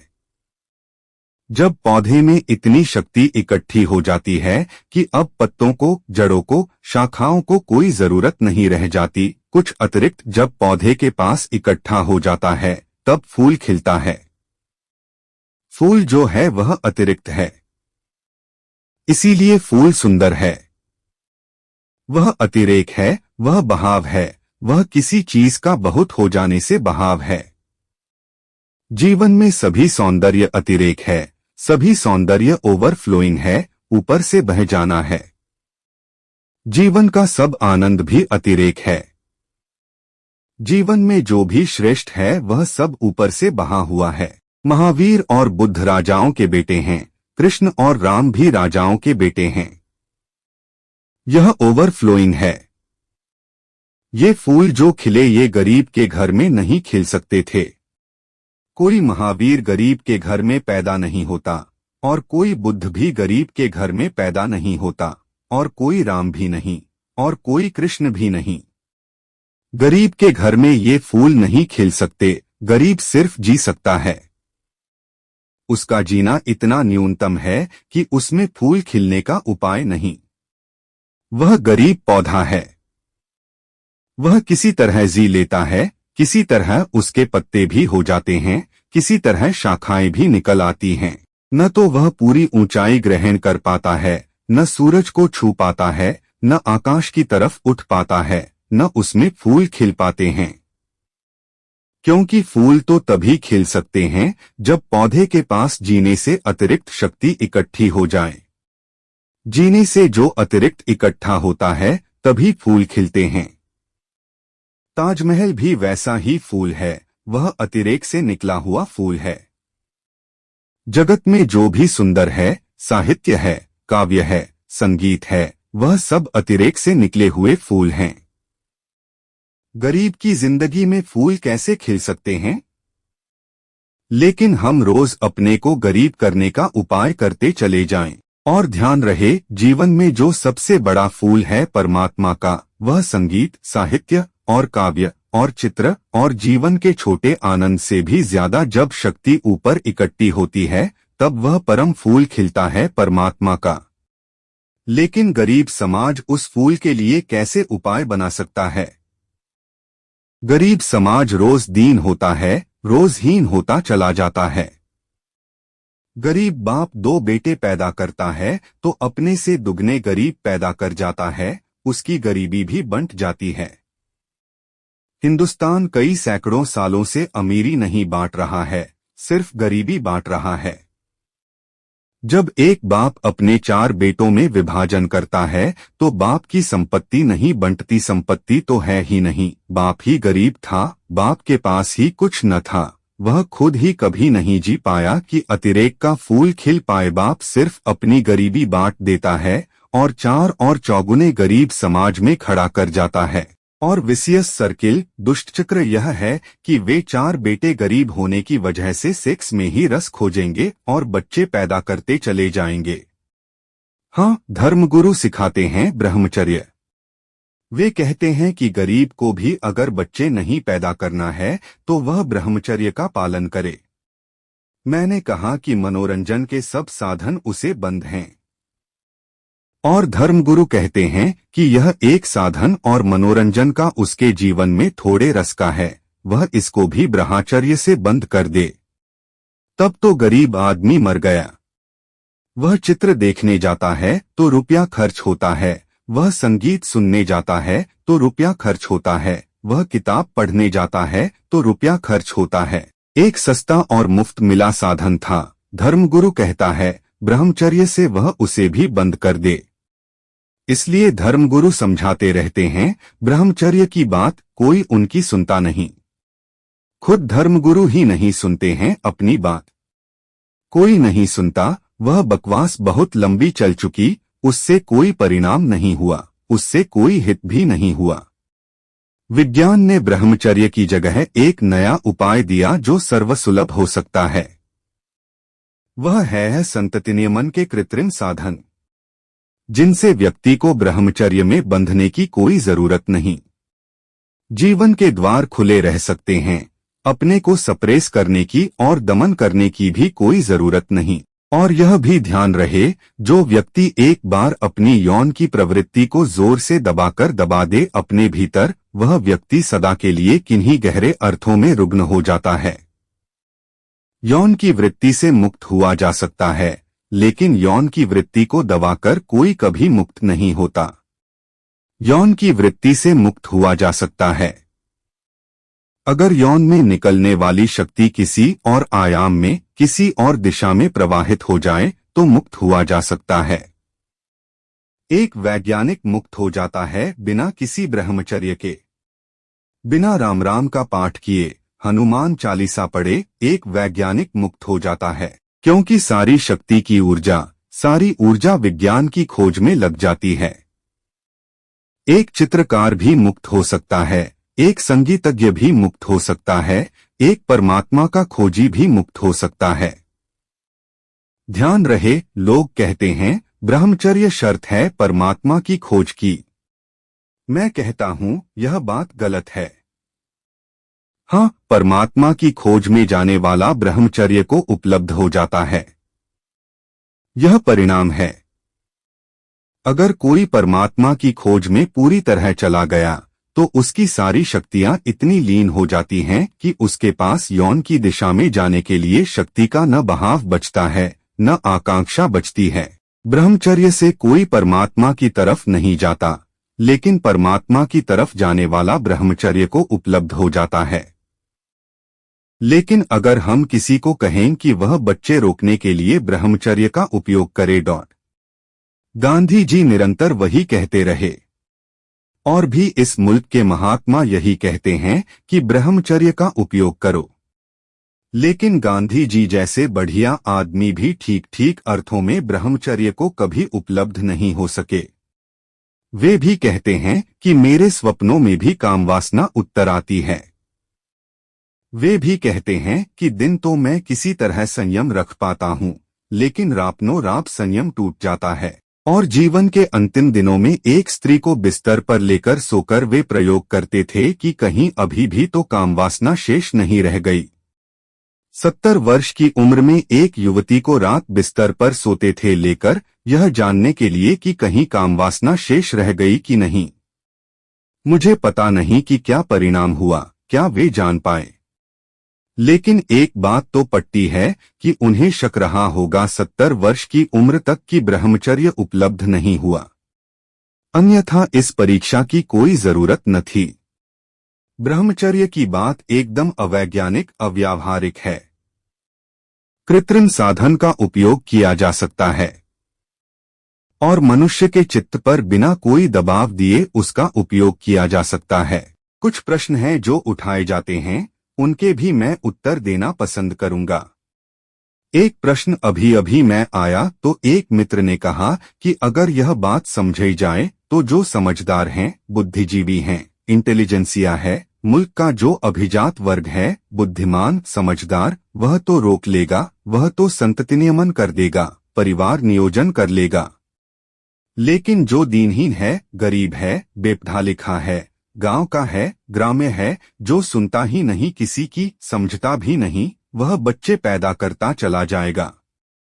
तो लंबे अरसे में परिणाम यह होगा कि बुद्धिमानों के बच्चे कम हो जाएंगे और गैर बुद्धिमानों के बच्चों की संख्या बढ़ जाएगी, जो कि अहितकर हो सकता है। यह प्रश्न उचित ही है उठाना। इसे एक तरह से और भी धर्मगुरु उठाते हैं। वे यह कहते हैं कि मुसलमान तो सुनते नहीं, ईसाई सुनते नहीं, कैथलिक मानते नहीं कि संतति नियमन करना चाहिए। वे कहते हैं हमारे धर्म के विरोध में है, मुसलमान फिक्र नहीं करता। हिंदू अगर फिक्र करेगा तो हिंदू धर्मगुरु कहते हैं कि हिंदू सिकुड़ते चले जाएंगे, मुसलमान और ईसाई बढ़ते चले जाएंगे, 50 साल में मुश्किल हो जाएगी, हिंदू नाकुछ हो जाएंगे और मुसलमान और ईसाई बढ़ जाएंगे। इस बात में भी थोड़ा अर्थ है। इन दोनों के संबंध में मैं यह कहना चाहूंगा कि पहली तो बात यह है कि संतति नियमन अनिवार्य होना चाहिए, कंपलसरी, वॉलंटरी नहीं। जब तक हम एक एक आदमी को समझाने की कोशिश करेंगे कि तुम्हें संतति नियमन करवाना चाहिए, तब तक इतनी देर हो चुकी होगी कि संतति नियमन का कोई अर्थ नहीं रह जाएगा। मैं अभी एक घटना पढ़ रहा था। एक अमेरिकी विचारक ने लिखा है कि इस वक्त सारी दुनिया में जितने डॉक्टर परिवार नियोजन में सहयोगी हो सकते हैं, अगर वे सब के सब लाकर भी एशिया में लगा दिए जाएं और वे बिल्कुल न सोएं, सुबह से लेकर दूसरी सुबह तक ऑपरेशंस करते रहें, तो भी एशिया को उस स्थिति में लाने के लिए जहां जनसंख्या सीमा में आ जाए 500 वर्ष लगेंगे। और 500 वर्षों में तो हमने इतने पैदा कर दिए होंगे बच्चे की जिसका कोई हिसाब नहीं रह जाएगा। ये दोनों ही संभावनाएं नहीं हैं। सारी दुनिया के डॉक्टर एशिया में लाकर लगाए नहीं जा सकते, और लगा भी दिए जाएं तो 500 वर्षों में यह संभावना अगर हो पाए तो 500 वर्षों में हम खाली थोड़े ही बैठे रहेंगे, हम प्रतीक्षा थोड़े ही करते रहेंगे 500 वर्षों तक कि जब आपके 500 वर्ष पूरे हो जाएं तब तक हम चुप बैठे रहें। 500 वर्षों में हम क्या कर डालेंगे? नहीं, यह संभव नहीं मालूम होता। समझाने बुझने के प्रयोग से तो रास्ता दिखाई नहीं पड़ता। संतति नियमन अनिवार्य करना होगा, और यह अलोकतांत्रिक नहीं है। हम हत्या को अनिवार्य किए हुए हैं कि कोई हत्या नहीं कर सकता। यह अलोकतांत्रिक नहीं है। हम कहते हैं कि कोई किसी आदमी को हत्या का हक नहीं है, लेकिन यह डेमोक्रेसी के खिलाफ नहीं है। अभी मैं अहमदाबाद में बोल रहा था तो मुझे कई पत्र आए कि आप कहते हैं अनिवार्य कर दे संतति नियमन, तो यह तो लोकतंत्र का विरोध है। मैंने उनको कहा कि एक आदमी की हत्या करने से जितना नुकसान होता है, आज उससे 1000 गुना ज्यादा नुकसान एक बच्चे को पैदा करने से होता है। एक आदमी आत्महत्या कर लेता है, उससे जितना नुकसान होता है उतना एक आदमी एक बच्चे को पैदा करता है, उससे 1000 गुना नुकसान होता है। संतति नियमन अनिवार्य होना चाहिए। तब गरीब और अमीर और बुद्धिमान और गैर बुद्धिमान का सवाल नहीं रह जाता। अनिवार्य होना चाहिए। तब हिंदू, मुसलमान और ईसाई का सवाल नहीं रह जाता। यह देश बड़ा अजीब है। हम कहते हैं कि हम धर्मनिरपेक्ष हैं और फिर भी सब चीजों में धर्म का विचार करते हैं। सरकार भी विचार रखती है। हिंदू कोड बिल बना हुआ है, वह सिर्फ हिंदू स्त्रियों पर ही लागू होता है। यह बड़ी अजीब बात है। सरकार जब धर्मनिरपेक्ष है तो मुसलमान खियों को अलग करके सोचे, यह बात ही गलत है। सरकार को सोचना चाहिए स्त्रियों के संबंध में। मुसलमान को हक है कि वह 4 शादियां करे, किंतु हिंदू को हक नहीं। तो मानना क्या होगा? यह धर्मनिरपेक्ष राज्य कैसे हुआ? हिंदुओं के लिए अलग नियम और मुसलमान के लिए अलग नियम नहीं होना चाहिए। नहीं, सरकार को सोचना चाहिए स्त्री के लिए क्या उचित है। क्या यह उचित है कि 4 स्त्रियां एक आदमी की पत्नी बने? वह हिंदू हो या मुसलमान, यह इर्रेलेवेंट है, यह असंगत है, इससे कोई संबंध नहीं है। 4 स्त्रियां एक आदमी की पत्नियां बने, यह बात ही अमानवीय है। इसमें सवाल नहीं है कि कौन हिंदू है, कौन मुसलमान है। यह अपनी अपनी इच्छा की बात है। फिर तो कल हम यह भी कह सकते हैं कि मुसलमान को हत्या करने में थोड़ी सुविधा देनी चाहिए, ईसाई को थोड़ी या हिंदू को थोड़ी सुविधा देनी चाहिए हत्या करने में। नहीं, हमें व्यक्ति और आदमी को सोचकर विचार करने की जरूरत है। अनिवार्य होना चाहिए। यह सवाल मुल्क का है, पूरे मुल्क का है। उसमें हिंदू, मुसलमान और ईसाई अलग नहीं किए जा सकते। उसमें अमीर और गरीब अलग नहीं किए जा सकते। दूसरी बात विचारणीय है कि हमारे मुल्क में, इस देश में हमारी प्रतिभा निरंतर क्षीण होती चली गई है।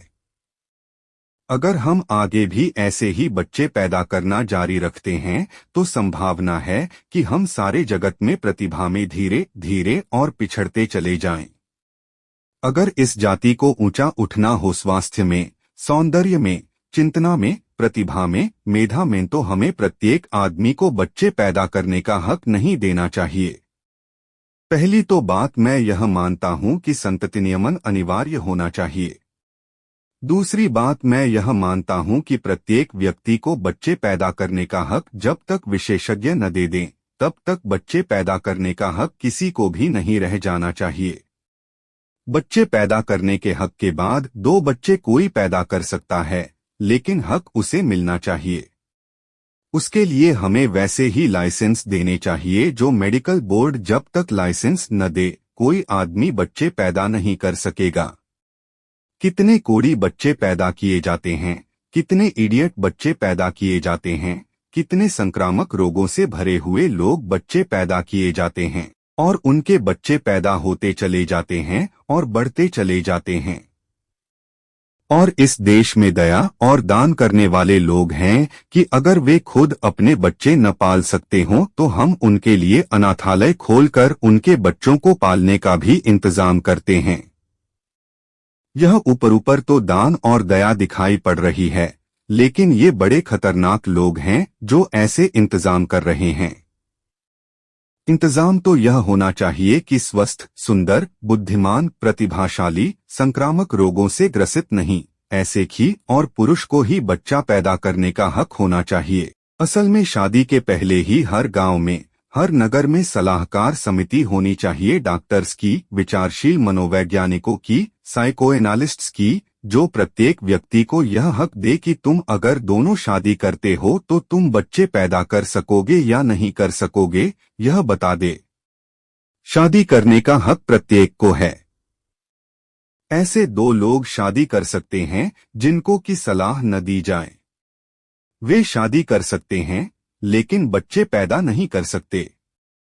हम जानते हैं भली भांति की पौधों पर क्रॉस ब्रीडिंग से कितना लाभ उठाया जा सकता है। एक माली अच्छी तरह जानता है कि नए बीज कैसे विकसित किए जा सकते हैं, गलत बीजों को कैसे हटाया जा सकता है, छोटे बीज कैसे अलग किए जा सकते हैं, बड़े बीज कैसे बचाए जा सकते हैं। एक माली सभी बीज नहीं बो देता है, बीजों को छांटता है। लेकिन हम अब तक मनुष्य जाति के साथ उतनी समझदारी नहीं कर सके जो एक साधारण सा माली अपने बगीचे में करता है। यह भी आपको ख्याल हो कि जब माली को एक बड़ा फूल पैदा करना होता है तो वह छोटे फूलों को पहले ही काट देता है। अगर आपने देखा हो, कभी प्रदर्शनी फूलों की देखी हो, तो जो फूल जीत जाते हैं उनके जीतने का कारण क्या है? उनका कारण यह है कि माली ने होशियारी की, एक पौधे पर एक ही फूल पैदा किया, बाकी फूल पैदा ही नहीं होने दिए, बाकी फूलों को उसने जड़ से ही अलग कर दिया, तो फूल की, पौधे की सारी शक्ति एक ही फूल में प्रवेश कर गई। एक आदमी 12 बच्चे पैदा करता है तो कभी भी बहुत प्रतिभाशाली बच्चे पैदा नहीं कर सकता। अगर एक ही बच्चा पैदा करे तो उसके 12 बच्चों की सारी प्रतिभा एक में भी प्रवेश कर सकती है। और प्रकृति के बड़े अद्भुत नियम हैं। प्रकृति के नियम बहुत हैरानी के हैं। प्रकृति बड़े अजीब ढंग से काम करती है। जब युद्ध होता है दुनिया में तो युद्ध के बाद लोगों की संतति पैदा करने की क्षमता बढ़ जाती है। यह बड़ी हैरानी की बात है। युद्ध से क्या लेना देना? जब भी युद्ध होता है तब जन्मदर बढ़ जाती है। पहले महायुद्ध के बाद जन्मदर एकदम ऊपर उठ गई, क्योंकि पहले महायुद्ध में कोई 3.5 करोड़ लोग मर गए। प्रकृति कैसे इंतजाम रखती है, यह भी हैरानी की बात है। प्रकृति को कैसे पता चला कि युद्ध हो गया और अब बच्चों की जन्मदर बढ़ जानी चाहिए?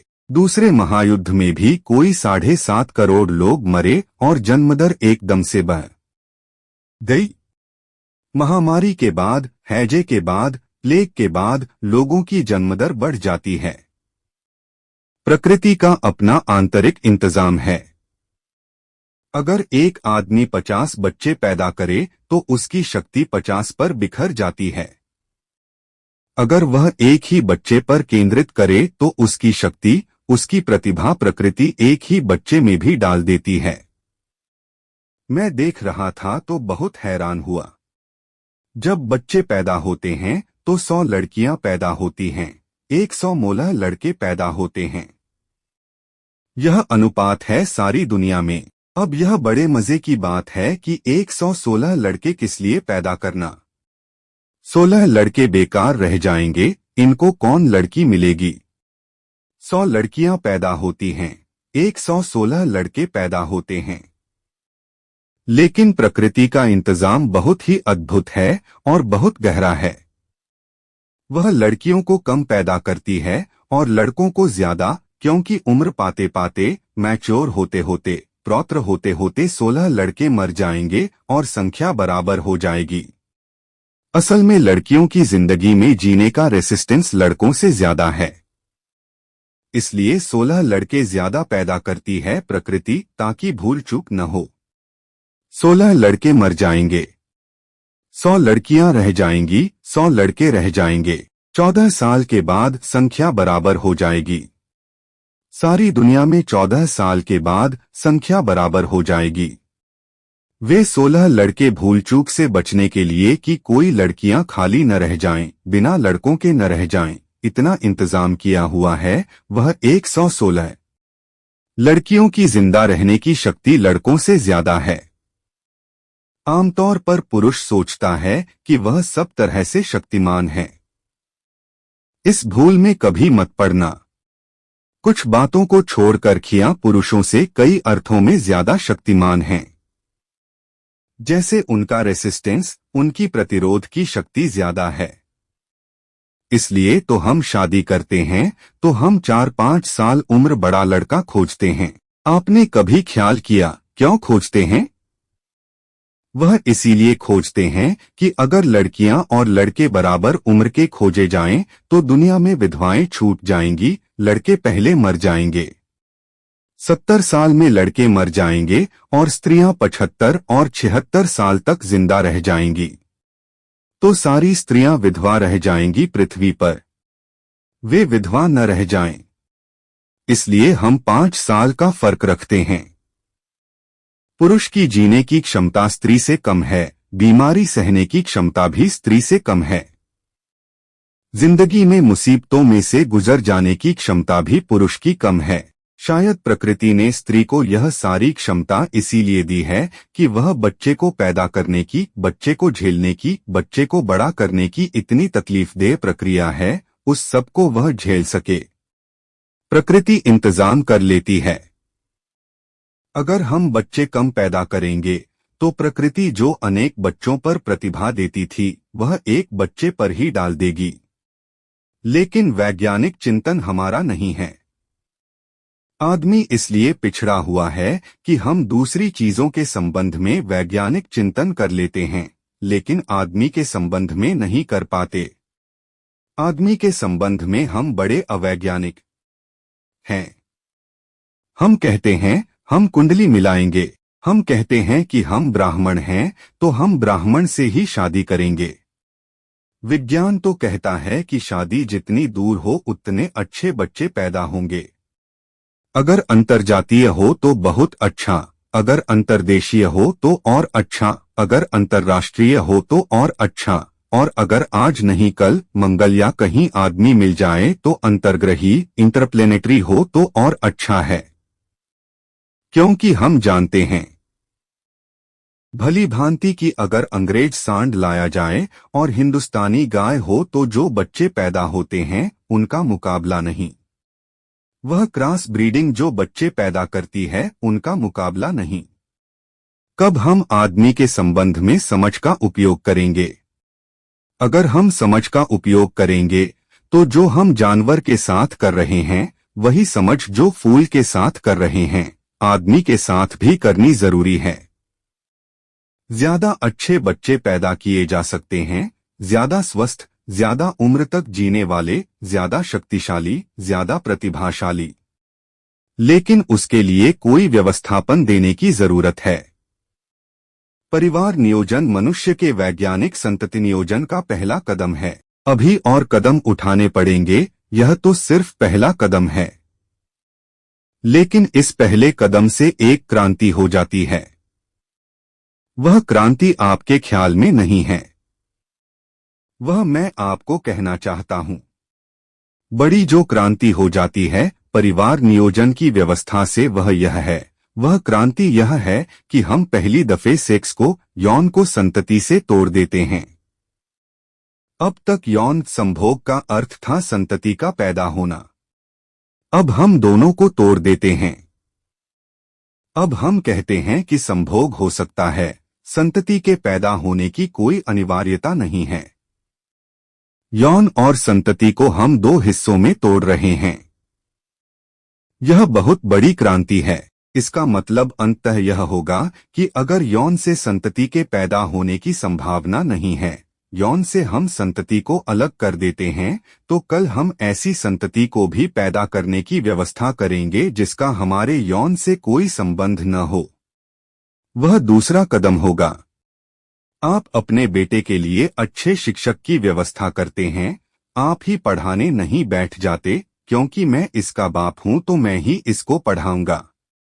आप अपने बेटे के लिए अच्छा टेलर खोजते हैं, आप ही कमीज बनाने नहीं बैठ जाते कि मैं इसका बाप हूं। आप अपने बेटे के लिए अच्छा डॉक्टर खोजते हैं, आप ही ऑपरेशन नहीं करने लगते क्योंकि मैं इसका बाप हूं।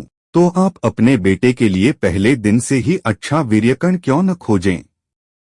संतति नियमन का अंतिम परिणाम यह होने वाला है कि हम वीर्यकणों के बाबत व्यवस्था कर सकेंगे।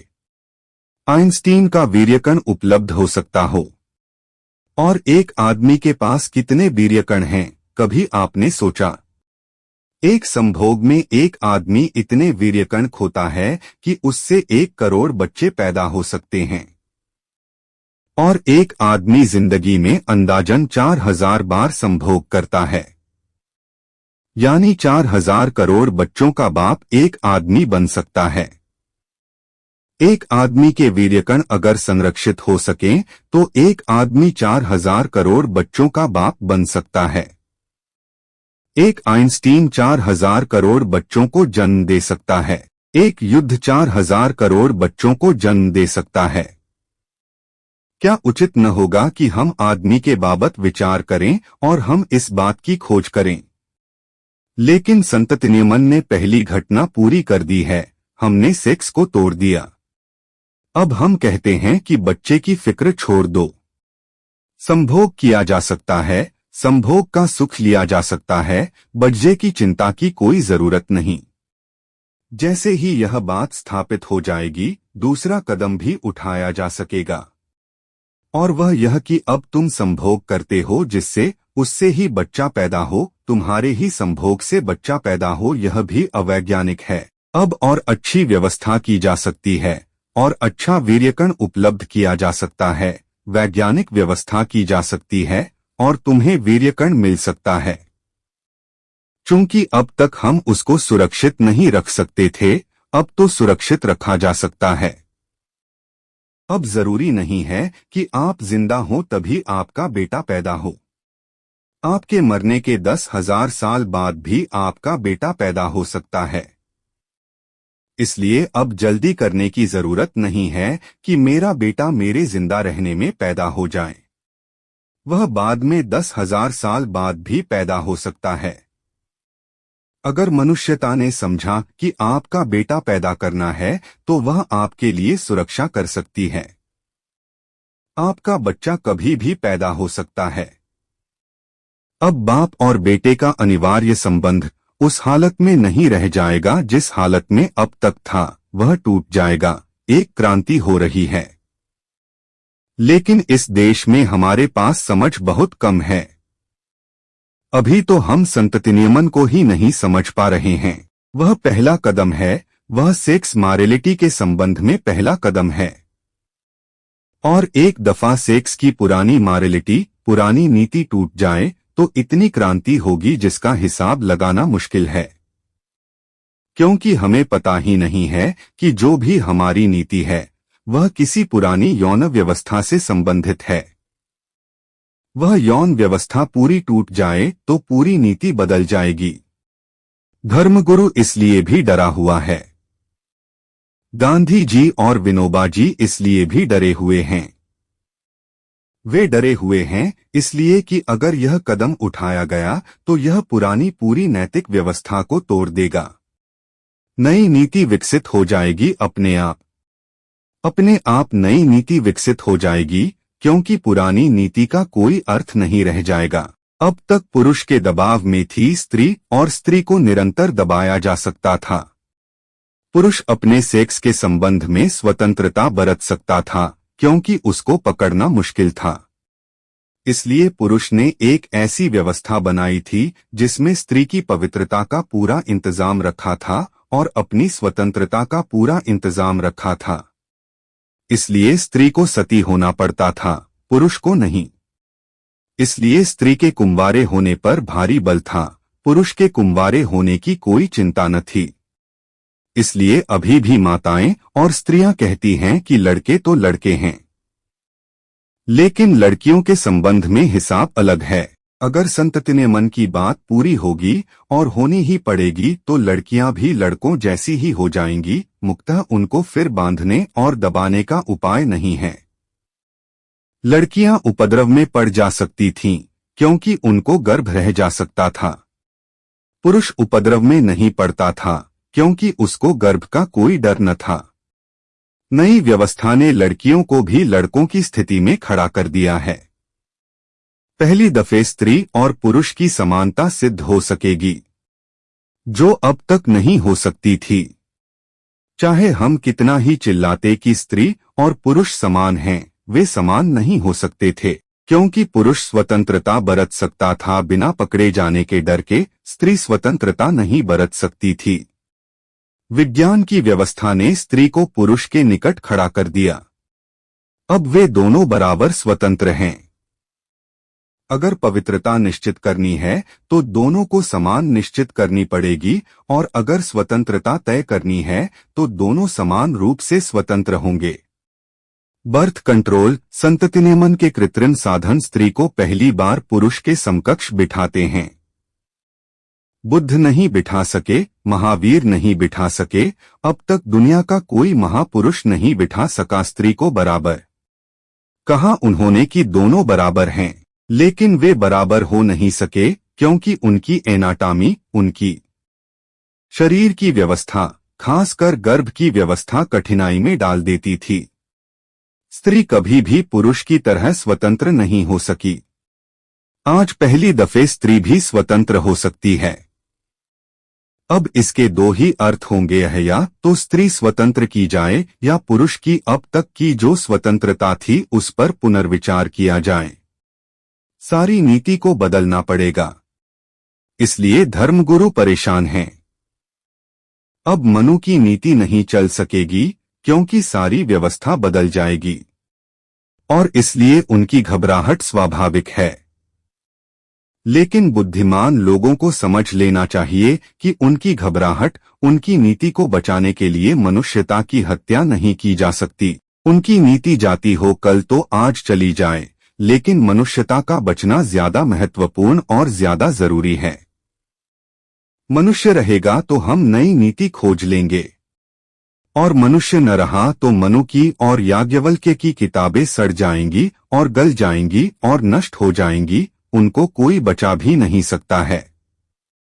परिवार नियोजन में मैं मनुष्य के भविष्य के लिए बड़ी क्रांति की संभावनाएं देखता हूं। इतना ही नहीं कि आप 2 बच्चों पर रोक लेंगे अपने को, बल्कि अगर परिवार नियोजन की फिलॉसफी, उसका पूरा दर्शन हमारे ख्याल में आ जाए तो हमें मनुष्य की पूरी नीति, पूरा धर्म, अंतः परिवार की पूरी व्यवस्था और अंतिम रूप से समाज का पूरा ढांचा बदल जाएगा। कभी छोटी चीजें सब बदल देती हैं जिनका हमें ख्याल नहीं होता। मैं परिवार नियोजन और कृत्रिम साधनों के पक्ष में हूं, क्योंकि मैं अंतः जीवन को चारों तरफ से क्रांति से गुजरा हुआ देखना चाहता हूं। एक छोटी सी कहानी अपनी बात में पूरी कर दूं। चीन से एक आदमी ने, जर्मनी में एक विचारक था, उसको एक छोटी सी पेटी भेजी, लकड़ी की पेटी। बहुत खूबसूरत खुदाव था उस पेटी पर। अपने मित्र को उसने वह पेटी भेजी, एक लेखक को, और कहा कि एक ही शर्त है मेरी, उसको ध्यान में रखना, इस पेटी का मुंह हमेशा पूर्व की तरफ रखना। क्योंकि यह पेटी 1000 वर्ष पुरानी है और जिन जिन लोगों के हाथ में गई है, यह शर्त उनके साथ रही है कि इसका मुंह पूर्व की तरफ रहे। यह इसे बनाने वाले की इच्छा है, अब तक पूरी की गई है, इसका ध्यान रखना। उसके मित्र ने लिख भेजा कि चाहे कुछ भी हो, वह पेटी का मुंह पूर्व की तरफ रखेगा। इसमें कठिनाई क्या है? लेकिन पेटी इतनी खूबसूरत थी कि जब उसने अपने बैठक खाने में पेटी का मुंह पूर्व की ओर करके रखा तो देखा कि पूरा बैठक खाना बेमेल हो गया। उसे पूरे बैठक खाने को बदलना पड़ा, फिर से आयोजित करना पड़ा, सोफे बदलने पड़े, टेबलें बदलनी पड़ी, फोटो बदलने पड़े। जब उसने सब बदल दिया तो उसे हैरानी हुई कि कमरे के जो दरवाजे खिड़कियां थीं, वे बेमेल हो गई। पर उसने पक्का आश्वासन दिया था, तो उसने खिड़की दरवाजे भी बदल डाले। लेकिन वह कमरा अब पूरे मकान में बेमेल हो गया, तो उसने पूरा मकान बदल दिया। आश्वासन दिया था तो उसे पूरा करना था। तब उसने पाया कि उसका बगीचा, बाहर का दृश्य, फूल सब बेमेल हो गए। तब उसको उन सबको बदलना पड़ा। फिर भी उसने अपने मित्र को लिखा कि मेरा घर मेरी बस्ती में बेमेल हुआ जा रहा है, इसलिए मैं बड़ी मुश्किल में पड़ गया हूँ। अपने घर तक को बदल सकता हूँ, लेकिन पूरे गांव को कैसे बदलूंगा? और गांव को बदलूंगा तो शायद वह सारी दुनिया में बेमेल हो जाए, तो बड़ी मुश्किल हो जाएगी। यह घटना बताती है कि एक छोटी सी बदलाहट अंततः सब चीजों को बदल देती है। धर्मगुरु का डरना ठीक है, वह डरा हुआ है। वह डरा हुआ है, उसके कारण हैं। उसे अचेतन में यह बोध हो रहा है कि अगर संतति नियमन और परिवार नियोजन की व्यवस्था आ गई तो अब तक की परिवार की धारणा, नीति सब बदल जाएगी। और मैं क्यों पक्ष में है? क्योंकि मैं चाहता हूं कि वह जितनी जल्दी बदले उतना अच्छा है। आदमी ने बहुत दुख झेल लिया पुरानी व्यवस्था से, उसे नई व्यवस्था खोजनी चाहिए। जरूरी नहीं कि नई व्यवस्था सुख ही लाएगी, लेकिन कम से कम पुराना दुख तो न होगा। दुख भी होंगे तो नए होंगे, और जो नए दुख खोज सकता है वह नए सुख भी खोज सकेगा। असल में नए की खोज की हिम्मत जुटानी जरूरी है। पूरे मनुष्य को नया करना है, और परिवार नियोजन और संतति नियमन केंद्रीय बन सकता है, क्योंकि सेक्स मनुष्य के जीवन में केंद्रीय है। हम उसकी बात करें या न करें, हम उसकी चर्चा करें या न करें, सेक्स मनुष्य के जीवन में केंद्रीय तत्व है। अगर उसमें कोई भी बदलाहट होती है तो हमारा पूरा धर्म, पूरी नीति सब बदल जाएगी। वे बदल जानी ही चाहिए। मनुष्य के भोजन, निवास, भविष्य की समस्याएं ही इससे बंधी नहीं हैं। मनुष्य की आत्मा, मनुष्य की नैतिकता, मनुष्य के भविष्य का धर्म, मनुष्य के भविष्य का परमात्मा भी इस बात पर निर्भर है कि हम अपने यौन के संबंध में क्या दृष्टिकोण अख्तियार करते हैं। प्रश्न होशो परिवार नियोजन के बारे में अनेक लोग प्रश्न करते हैं कि परिवार नियोजन द्वारा अपने बच्चों की संख्या कम करना धर्म के खिलाफ है, क्योंकि उनका कहना है कि बच्चे तो ईश्वर की देन हैं और खिलाने वाला परमात्मा है। हम कौन हैं? हम तो सिर्फ जरिया हैं, इंस्ट्रूमेंट हैं। हम तो सिर्फ बीच में इंस्ट्रूमेंट हैं, जिसके जरिए ईश्वर खिलाता है। देने वाला वह, करने वाला वह, कराने वाला वह, फिर हम क्यों रोक डालें? अगर हमको ईश्वर ने 10 बच्चे दिए तो 10 को खिलाने का प्रबंध भी वही करेगा। इस संबंध में आपके क्या विचार हैं? सबसे पहले तो धर्म क्या है, इस संबंध में थोड़ी सी बात समझ लेनी चाहिए। धर्म है मनुष्य को अधिकतम आनंद, मंगल और सुख देने की कला। मनुष्य कैसे अधिकतम रूप से मंगल को उपलब्ध हो, इसका विज्ञान ही धर्म है। तो धर्म ऐसी किसी बात की सलाह नहीं दे सकता जिससे मनुष्य के जीवन में सुख की कमी हो। परमात्मा भी वह नहीं चाह सकता जिससे कि मनुष्य का दुख बहे। परमात्मा भी चाहेगा कि मनुष्य का आनंद बढ़े, लेकिन परमात्मा मनुष्य को परतंत्र भी नहीं करता। क्यों? क्योंकि परतंत्रता भी दुख है। इसलिए परमात्मा ने मनुष्य को पूरी तरह स्वतंत्र छोड़ा है। और स्वतंत्रता में अनिवार्य रूप से यह भी सम्मिलित है कि मनुष्य चाहे तो अपने लिए दुख निर्माण कर ले तो भी परमात्मा रोकेगा नहीं। हम अपना दुख भी बना सकते हैं और सुख भी। हम आनंदमय हो सकते हैं और परेशान भी। यह सारी स्वतंत्रता मनुष्य को है। इसलिए यदि हम दुखी होते हैं तो परमात्मा जिम्मेवार नहीं है। उस दुख के कारण हमें खोजने पड़ेंगे और बदलने पड़ेंगे। मनुष्य ने दुख के कारण बदलने में बहुत विकास किया है। एक बड़ा दुख था जगत में कि मृत्यु की दर बहुत ज्यादा थी। 10 बच्चे पैदा होते थे तो 9 बच्चे मर जाते थे। यह इतने दुख की घटना थी जिसका कोई हिसाब नहीं था। शायद माँ बाप के लिए इससे दुखद कोई घटना न थी। खुद का मरना भी शायद इतना दुखद न होगा जितना 10 बच्चे पैदा हों और 9 बच्चे मर जाएं। तो माँ बाप बच्चों के जन्म की करीब करीब खुशी ही नहीं मना पाते थे, मरने का दुख मनाते ही जिंदगी बीत जाती थी। तो मनुष्य ने निरंतर खोज की और अब यह हालत आ गई है कि 10 बच्चों में से 9 बच्चे बच सकते हैं और कल 10 बच्चे भी बचाए जा सकेंगे। 10 बच्चों में से 9 बच्चे मरते थे तो एक आदमी को अगर 3 बच्चे बचाना हो तो कम से कम औसतन 30 बच्चे पैदा करने होते थे। जब 30 बच्चे पैदा होते थे तो 3 बच्चे बचते थे। अब मनुष्य ने खोज कर ली है नियमों की और वह इस जगह पहुंच गया कि 10 बच्चों में से 9 जिंदा रहेंगे, 10 भी जिंदा रह सकते हैं। लेकिन आदत उसकी पुरानी पड़ी हुई है 30 बच्चे पैदा करने की। आज परिवार नियोजन जो कह रहा है 2 या 3 बच्चे बसा, यह कोई नई बात नहीं है। इतने बच्चे तब भी थे। इससे ज्यादा तो कभी होते ही नहीं थे। औसत तो यही था 3 बच्चों का। और 27 बच्चे मरते थे। फिर 27 बच्चों के मरने पर 3 बच्चों के होने का सुख भी समाप्त हो जाता था। तो हमने व्यवस्था कर ली कि हमने मृत्यु दर को कम कर लिया। वह भी हमने परमात्मा के नियमों को खोज कर किया। वे नियम भी कोई आदमी के बनाए नियम नहीं हैं। अगर बच्चे मर जाते थे तो वे भी हमारे नियम की नासमझी के कारण मरते थे। हमने नियम खोज लिए हैं, बच्चे ज्यादा बचा लेते हैं। बच्चे जब हम ज्यादा बचा लेते हैं तो सवाल खड़ा हुआ कि इतने बच्चों के लिए इस पृथ्वी पर सुख की व्यवस्था हम कर पाएंगे। इतने बच्चों के लिए सुख की व्यवस्था इस पृथ्वी पर नहीं की जा सकती।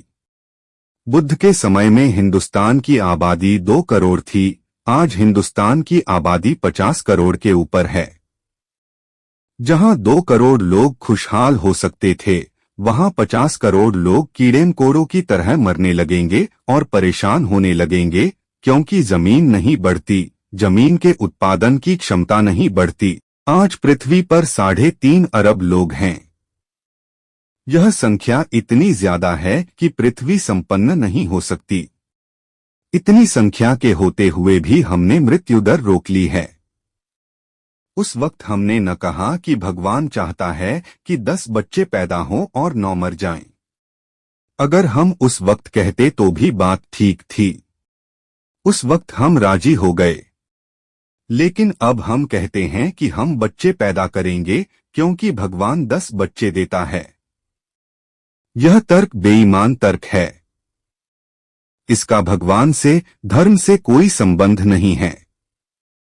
जब हम 10 बच्चे पैदा करते थे और 9 बजे मरते थे, तब भी हमें यही कहना चाहिए था कि भगवान 9 बच्चे मारता है, हम न बचाएंगे, हम दवा न करेंगे, हम इलाज न करेंगे, हम चिकित्सा की व्यवस्था न करेंगे। चिकित्सा की व्यवस्था, इलाज, दवाएं, सबकी खोज हमने की, जो कि बिल्कुल उचित ही है और इसको निश्चित ही भगवान आशीर्वाद देगा। क्योंकि भगवान बीमारी का आशीर्वाद देता हो और इतने बच्चे पैदा हों और उनमें अधिकतम मर जाएं, इसके लिए उसका आशीर्वाद हो, ऐसी बात जो लोग करते हैं वे धार्मिक नहीं हो सकते। वे तो भगवान को भी क्रूर, हत्यारा और बुरा सिद्ध कर देते हैं। अगर बच्चे मरते थे तो हमारी नासमझी थी। अब हमने समझ बढ़ा ली, अब बच्चे बचेंगे। अब हमें दूसरी समझ बढ़ानी पड़ेगी कि कितने बच्चे पैदा करें। मृत्यु दर जब हमने कम कर ली तो हमें जन्म दर भी कम करनी पड़ेगी। अन्यथा 9 बच्चों के मरने से जितना दुख होता था, 10 बच्चों के बचने से उससे कई गुना ज्यादा दुख जमीन पर पैदा हो जाएगा। आदमी स्वतंत्र है अपने दुख और सुख की खोज में।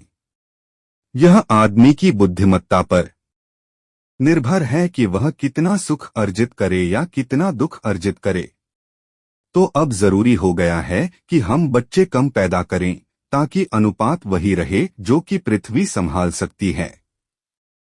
और बड़े मजे की बात यह है कि हम भगवान का नाम लेते हैं तो यह भूल जाते हैं कि अगर भगवान बच्चे पैदा कर रहा है तो बच्चों को रोकने की जो कल्पना, जो ख्याल पैदा हो रहा है, वह कौन पैदा कर रहा है।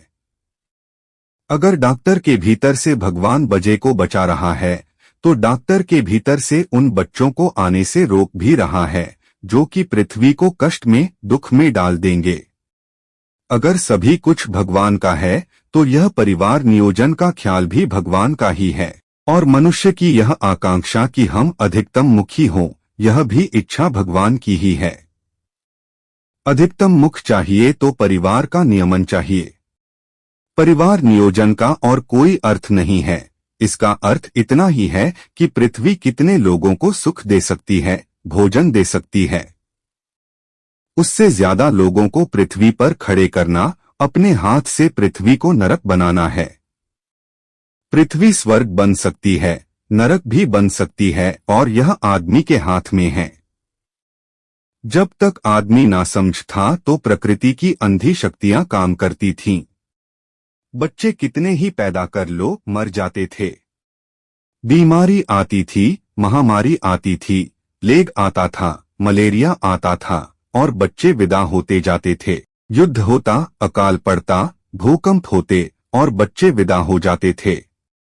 मनुष्य ने प्रकृति की ये सारी विध्वंसक शक्तियों पर बहुत दूर तक कब्जा पा लिया। प्लेग नहीं होगा, महामारी नहीं होगी, मलेरिया नहीं होगा, माता नहीं होगी, अकाल में हम बच्चे मरने न देंगे। पिछला अकाल जो बिहार में पड़ा, उसमें अनुमान था कि कोई 2 करोड़ लोगों की मृत्यु हो जाएगी, लेकिन मरे केवल 40 आदमी। तो अकाल भी जिन लोगों को मार सकता था, उनको भी हमने सब भांति बचा लिया।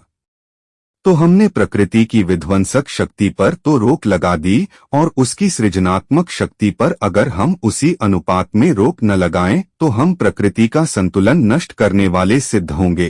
परमात्मा के खिलाफ कोई काम हो सकता है तो यह है कि प्रकृति का संतुलन नष्ट हो जाए। तो जो लोग आज संख्या बढ़ा रहे हैं जमीन की क्षमता से ज्यादा, वे लोग परमात्मा के खिलाफ काम कर रहे हैं, क्योंकि परमात्मा का संतुलन बिगाड़े दे रहे हैं। प्रकृति का संतुलन बचेगा अगर प्रकृति की सृजनात्मक शक्तियों पर भी उसी अनुपात में रोक लगा दें जिस अनुपात में विध्वंसक शक्तियों पर रोक लगा दी है। तो अनुपात वही होगा, और यह सुखद है बजाय इसके कि बच्चे पैदा हों और मरें बीमारी में, अकाल में, भूकंप में, युद्ध में। इससे ज्यादा उचित है कि वे पैदा ही न हों, क्योंकि पैदा होने के बाद मरना, मारना, मरने देना अत्यंत दुखद है, न पैदा करना कतई दुखद नहीं है। इसलिए मैं यह कतई नहीं मानता हूं कि परिवार नियोजन कोई परमात्मा के खिलाफ बात है, बल्कि मैं यह मानता हूं कि इस वक्त जिनके भीतर से परमात्मा थोड़ी बहुत आवाज दे रहा है, वे यह कहेंगे कि परिवार नियोजन परमात्मा का काम है। निश्चित ही परमात्मा का काम हर युग में बदल जाता है, क्योंकि कल जो परमात्मा का काम था जरूरी नहीं कि वह आज भी वही हो। युग बदलता है, परिस्थिति बदल जाती है, तो काम भी बदल जाता है। अब सारी परिस्थितियां बदल गई हैं और आदमी के हाथ इतनी शक्ति आ गई है कि वह पृथ्वी को अत्यंत आनंदपूर्ण बना सकता है। सिर्फ एक चीज की रुकावट हो गई है कि संख्या अत्यधिक हो गई है, तो पृथ्वी नष्ट हो जाएगी। और बहुत से प्राणी भी अपनी बहुत संख्या करके मर चुके हैं, आज उनका अवशेष भी नहीं मिलता। मनुष्य भी मर सकता है। इस समय वही मनुष्य धार्मिक है जो मनुष्य की संख्या कम करने में सहयोगी हो रहा है। इस समय परमात्मा की दिशा में और मनुष्य की सेवा की दिशा में इससे बड़ा कोई कदम नहीं हो सकता। इसलिए धार्मिक चित्त तो यही कहेगा कि परिवार नियोजन हो। हाँ, यह हो सकता है कि हम ऐसे बेईमान लोग हैं कि जो हमें करना होता है उसके लिए हम भगवान का सहारा खोज लेते हैं, और जो हमें नहीं करना होता उसके लिए हम भगवान के सहारे की बात नहीं करते। जब हमें बीमारी होती है तब हम अस्पताल जाते हैं, तब हम यह नहीं कहते कि बीमारी भगवान ने भेजी है, कैंसर टीबी भगवान ने भेजे हैं। तब हम डॉक्टर को खोजते हैं, और जब डॉक्टर हमें खोजता हुआ आता है और कहता है इतने बच्चे नहीं, तब हम कहते हैं कि ये तो भगवान के भेजे हुए हैं। तो हमें इन दो में से कुछ एक तय करना होगा कि बीमारी भी भगवान की भेजी हुई है, मलेरिया भी, महामारी भी, प्लेग भी, अकाल भी, तब हमें इनमें मरने के लिए तैयार होना चाहिए। और अगर हम कहते हैं कि ये भगवान के भेजे नहीं हैं, हम इनसे लड़ेंगे, तो फिर हमें निर्णय लेना होगा कि फिर बच्चे भी जो हम कहते हैं भगवान के भेजे हैं उन पर हमें नियंत्रण करना जरूरी है। मुझे एक घटना याद आती है। इथोपिया में बड़ी संख्या में बच्चे मर जाते हैं। तो इथोपिया के सम्राट ने एक अमेरिकन डॉक्टरों के मिशन को बुलाया और जांच पड़ताल करवाई कि क्या कारण है। तो पता चला कि इथोपिया में जो पानी पीने की व्यवस्था है वह गंदी है, और पानी जो है वह रोगाणुओं से भरा है, और लोग सड़क के किनारे के गंदे डबरों का ही पानी पीते रहते हैं। उसी में सब मलमूत्र भी बहता रहता है और उसका पानी पीते हैं। वही उनकी बीमारियों और मृत्यु का बड़ा कारण है। साल भर की मेहनत के बाद उनके मिशन ने रिपोर्ट दी और सम्राट को कहा कि पानी पीने की यह व्यवस्था बंद करवाइए, सड़क के किनारों के गड्ढों का पानी पीना बंद करवाइए और पानी की कोई नई वैज्ञानिक व्यवस्था करवाइए। तो इथोपिया के सम्राट ने कहा कि मैंने समझ ली आपकी बातें और कारण भी समझ लिया, लेकिन मैं यह नहीं करूंगा, क्योंकि आज अगर हम यह इंतजाम कर लें आदमियों को बीमारी से बचाने का, तो फिर कल इन्हीं लोगों को समझाना मुश्किल होगा कि परिवार नियोजन करो। इथोपिया के सम्राट ने कहा, यह दोहरी झंझट हम न लेंगे। पहले हम इनको यह समझाएं कि तुम गंदा पानी मत पियो, इसमें झंझट झगड़ा होगा, बामुश्किल बहुत खर्च करके हम इनको राजी कर पाएंगे, तब जनसंख्या बढ़ेगी, तब हम इन्हें समझाएंगे दोबारा कि तुम बच्चे कम पैदा करो। तो उसने कहा, इससे यह जो हो रहा है वही ठीक हो रहा है। मैं भी समझता हूं कि यदि भगवान पर छोड़ना है तो फिर इथोपिया का सम्राट ठीक कहता था, तो फिर हमें भी इसी के लिए राजी होना चाहिए। अस्पताल बंद, लोग गंदा पानी पिएं, बीमारी में रहें, फिर हम सब भगवान पर छोड़ दें, जितने जिएं। इतना जरूर कहे देता हूं कि भगवान के हाथ में छोड़कर इतने आदमी दुनिया में कभी न बचे थे जितने आदमी ने अपने हाथ में लेकर बचाए। इतने आदमी भगवान के हाथ में छोड़कर कभी न बचते। इसलिए जब हमने विध्वंस की शक्तियों पर रोक लगा दी तो हमें सृजन की शक्तियों पर भी रोक लगाने की तैयारी दिखानी चाहिए। और इस तैयारी में परमात्मा का कोई विरोध नहीं हो रहा है और न इसमें कोई धर्म का विरोध हो रहा है, क्योंकि धर्म है ही इसलिए कि मनुष्य अधिकतम सुखी कैसे हो इसका इंतजाम, इसकी व्यवस्था करनी है। प्रश्न होशो एक और प्रश्न है कि परिवार नियोजन जैसा अभी चल रहा है उसमें हम देखते हैं कि हिंदू ही उसका प्रयोग कर रहे हैं और बाकी और धर्मों के लोग ईसाई, मुस्लिम ये इसका कम उपयोग कर रहे हैं। तो ऐसा हो सकता है कि उनकी संख्या थोड़े वर्षों के बाद इतनी बढ़ जाए कि एक और पाकिस्तान मांग लें और तुर्किस्तान मांग लें और कुछ ऐसी मुश्किलें खड़ी हो जाएं। फिर पाकिस्तान या चीन है, वहां जनसंख्या पर रुकावट नहीं है तो उसमें अधिक लोग हो जाएंगे और वे हम पर हमला करने की चेष्टा रखते हैं। तो हमारी जनसंख्या कम होने से हमारी ताकत कम हो जाए। तो इसके बारे में आपके क्या ख्याल हैं? इस संबंध में 2-3 बातें ख्याल में रखने की हैं। पहली बात तो यह कि आज के वैज्ञानिक युग में जनसंख्या का कम होना शक्ति का कम होना नहीं है। हालतें उल्टी हैं।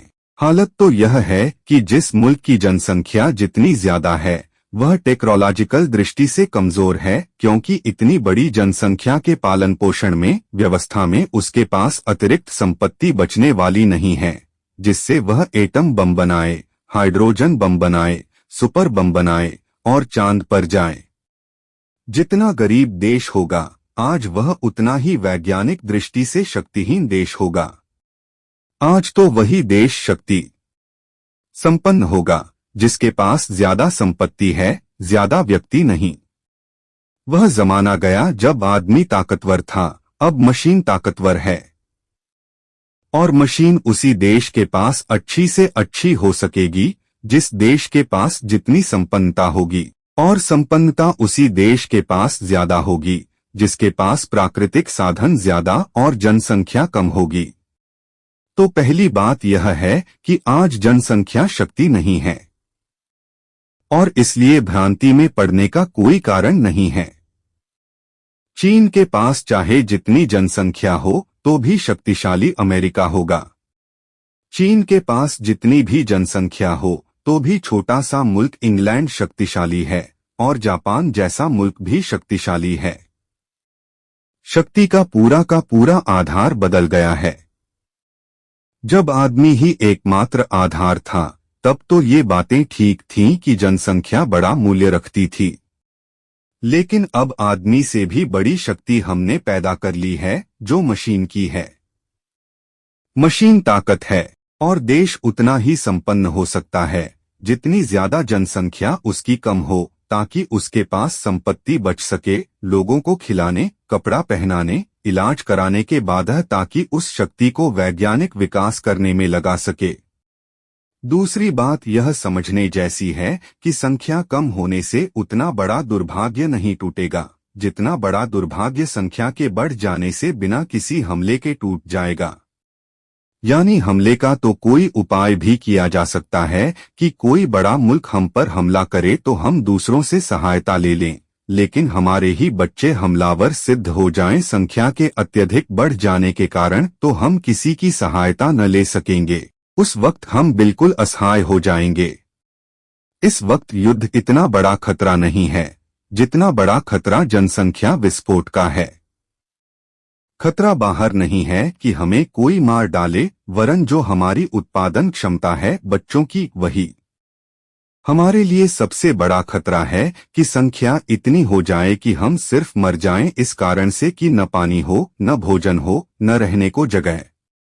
तीसरी बात यह कि जो हम सोचते हैं कि हिंदू अपनी संख्या कम कर लें तो मुसलमान से कम न हो जाएं, तो इस डर से हिंदू भी अपनी संख्या कम न करें, मुसलमान भी इस डर से अपनी संख्या कम न करें कि कहीं हिंदू ज्यादा न हो जाएं।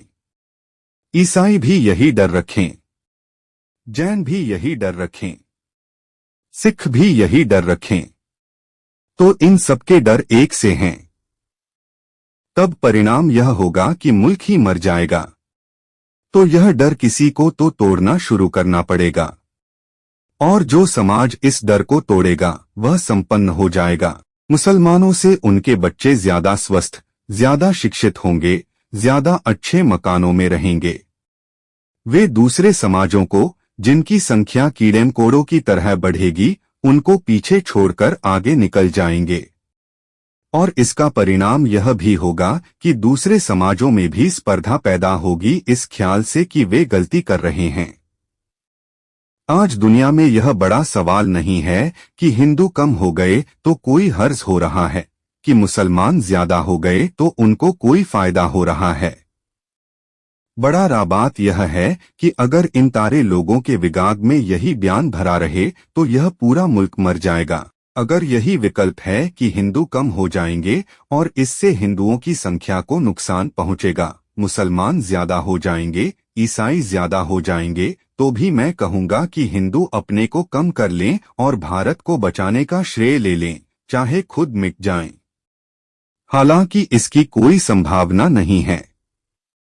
तो भी मैं कहूंगा कि मेरे लिए यह इतना बड़ा सवाल नहीं है हिंदू मुसलमान का, जितना बड़ा मेरे लिए एक दूसरा सवाल है। जब तक हम परिवार नियोजन को स्वेच्छा पर छोड़े हुए हैं, तब तक खतरा एक दूसरा है कि जो जितना शिक्षित और उन्नत है, जो जितना संपन्न है, जिसकी बुद्धि विकसित है, वह तो राजी हो जाएगा स्वभावतः। वह तो आज परिवार नियोजन के लिए राजी हो जाएगा, सिर्फ बुद्धों को छोड़कर। बुद्धिमान तो राजी होंगे ही, क्योंकि परिवार नियोजन से उसके बच्चे ज्यादा सुखी होंगे, ज्यादा संपन्न होंगे, ज्यादा शिक्षित होंगे। लेकिन खतरा यह है कि जो बुद्धिहीन वर्ग है उसको न कोई शिक्षा है, न कोई ज्ञान है, न कोई सवाल है, वे समझ ही न पाएं और बच्चे पैदा करते चले जाएं। तो जो नुकसान हो सकता है लंबे अर्थों में वह यह हो सकता है कि अशिक्षित, अविकसित, पिछड़े हुए लोग ज्यादा बच्चे पैदा करें और शिक्षित व संपन्न लोग कम बच्चे पैदा करें, तो मुल्क की प्रतिभा को ज्यादा नुकसान पहुंचे। यह हो सकता है। इसलिए मेरी यह मान्यता है कि परिवार नियोजन की बात धीरे धीरे अनिवार्य हो जानी चाहिए। कहीं ऐसा न हो कि बुद्धिमान तो स्वीकार कर लें और गैर बुद्धिमान न करें, तो वह अनिवार्य होना चाहिए। इसलिए मैं अनिवार्य परिवार नियोजन के पक्ष में हूं। परिवार नियोजन किसी की स्वेच्छा पर नहीं छोड़ा जा सकता है। यह तो ऐसा ही है कि जैसे हम हत्या को स्वेच्छा पर छोड़ दें कि जिसको करना हो करे, जिसको न करना हो न करे। डाके को स्वेच्छा पर छोड़ दें कि जिसको डाका डालना हो डाले, न डालना हो न डाले। सरकार समझाने की कोशिश करेगी और देखती रहेगी।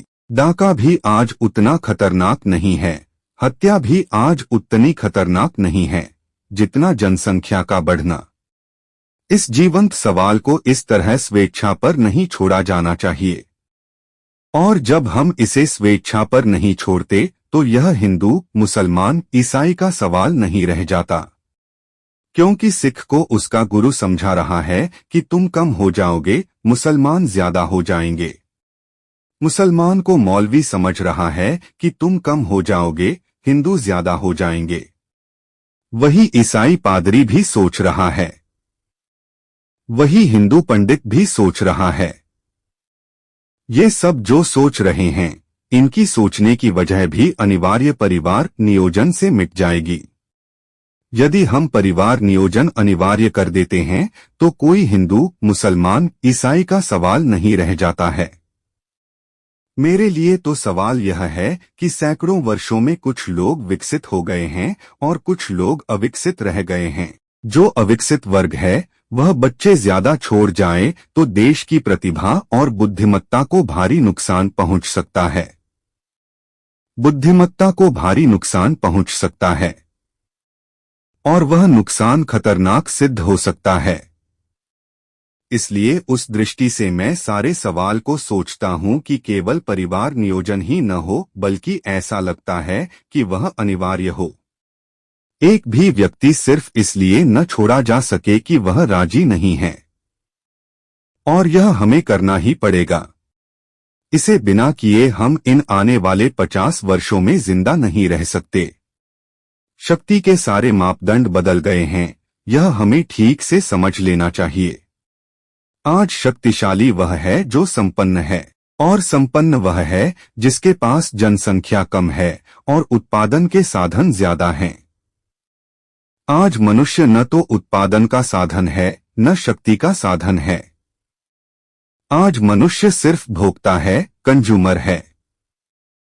मशीन पैदा करती है, जमीन पैदा करती है, मनुष्य खा रहा है।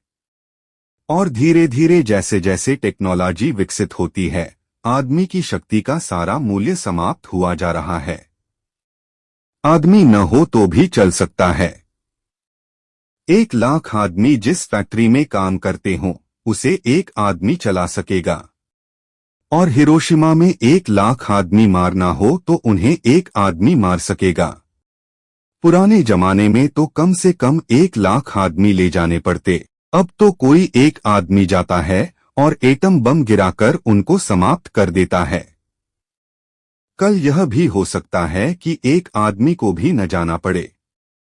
कंप्यूटराइज्ड आदेश एक आदमी भर देगा मशीन में और काम हो जाएगा। आदमी की संख्या बिल्कुल महत्वहीन हो गई है। यह जरूरी नहीं है कि मेरी सारी बातें मान ली जाएं। इतना ही काफी है कि आप मेरी बात पर सोचें, विचार करें। अगर इस देश में सोच विचार आ जाए तो शेष चीजें अपने आप छाया की तरह पीछे चली आएंगी। मेरी बातें ख्याल में लें और उस पर सूक्ष्मता से विचार करें तो हो सकता है कि आपको यह बोध आ जाए कि परिवार नियोजन की अनिवार्यता कोई साधारण बात नहीं है जिसकी उपेक्षा की जा सके। वह जीवन की अनेक अनेक समस्याओं की गहनतम जड़ों से संबंधित है और उसे क्रियान्वित करने की देरी पूरी मनुष्य जाति के लिए आत्मघात सिद्ध हो सकती है। तो दोस्तों, जनसंख्या विस्फोट एक ऐसी समस्या है जिसे रोकना हर व्यक्ति की जिम्मेदारी है। ओशो हमें सिखाते हैं कि जागरूकता और जिम्मेदारी से हम अपने समाज और पर्यावरण को बेहतर बना सकते हैं। अगर आपको यह वीडियो पसंद आई हो तो इसे लाइक करें, अपने दोस्तों के साथ शेयर करें और चैनल स्ट्रेंजर एक्सप्लेनर को सब्सक्राइब करना न भूलें। मैं हूं स्ट्रेंजर एक्सप्लेनर और ऐसी ही महत्वपूर्ण और गहरी बातों को आपके सामने लाता रहूंगा।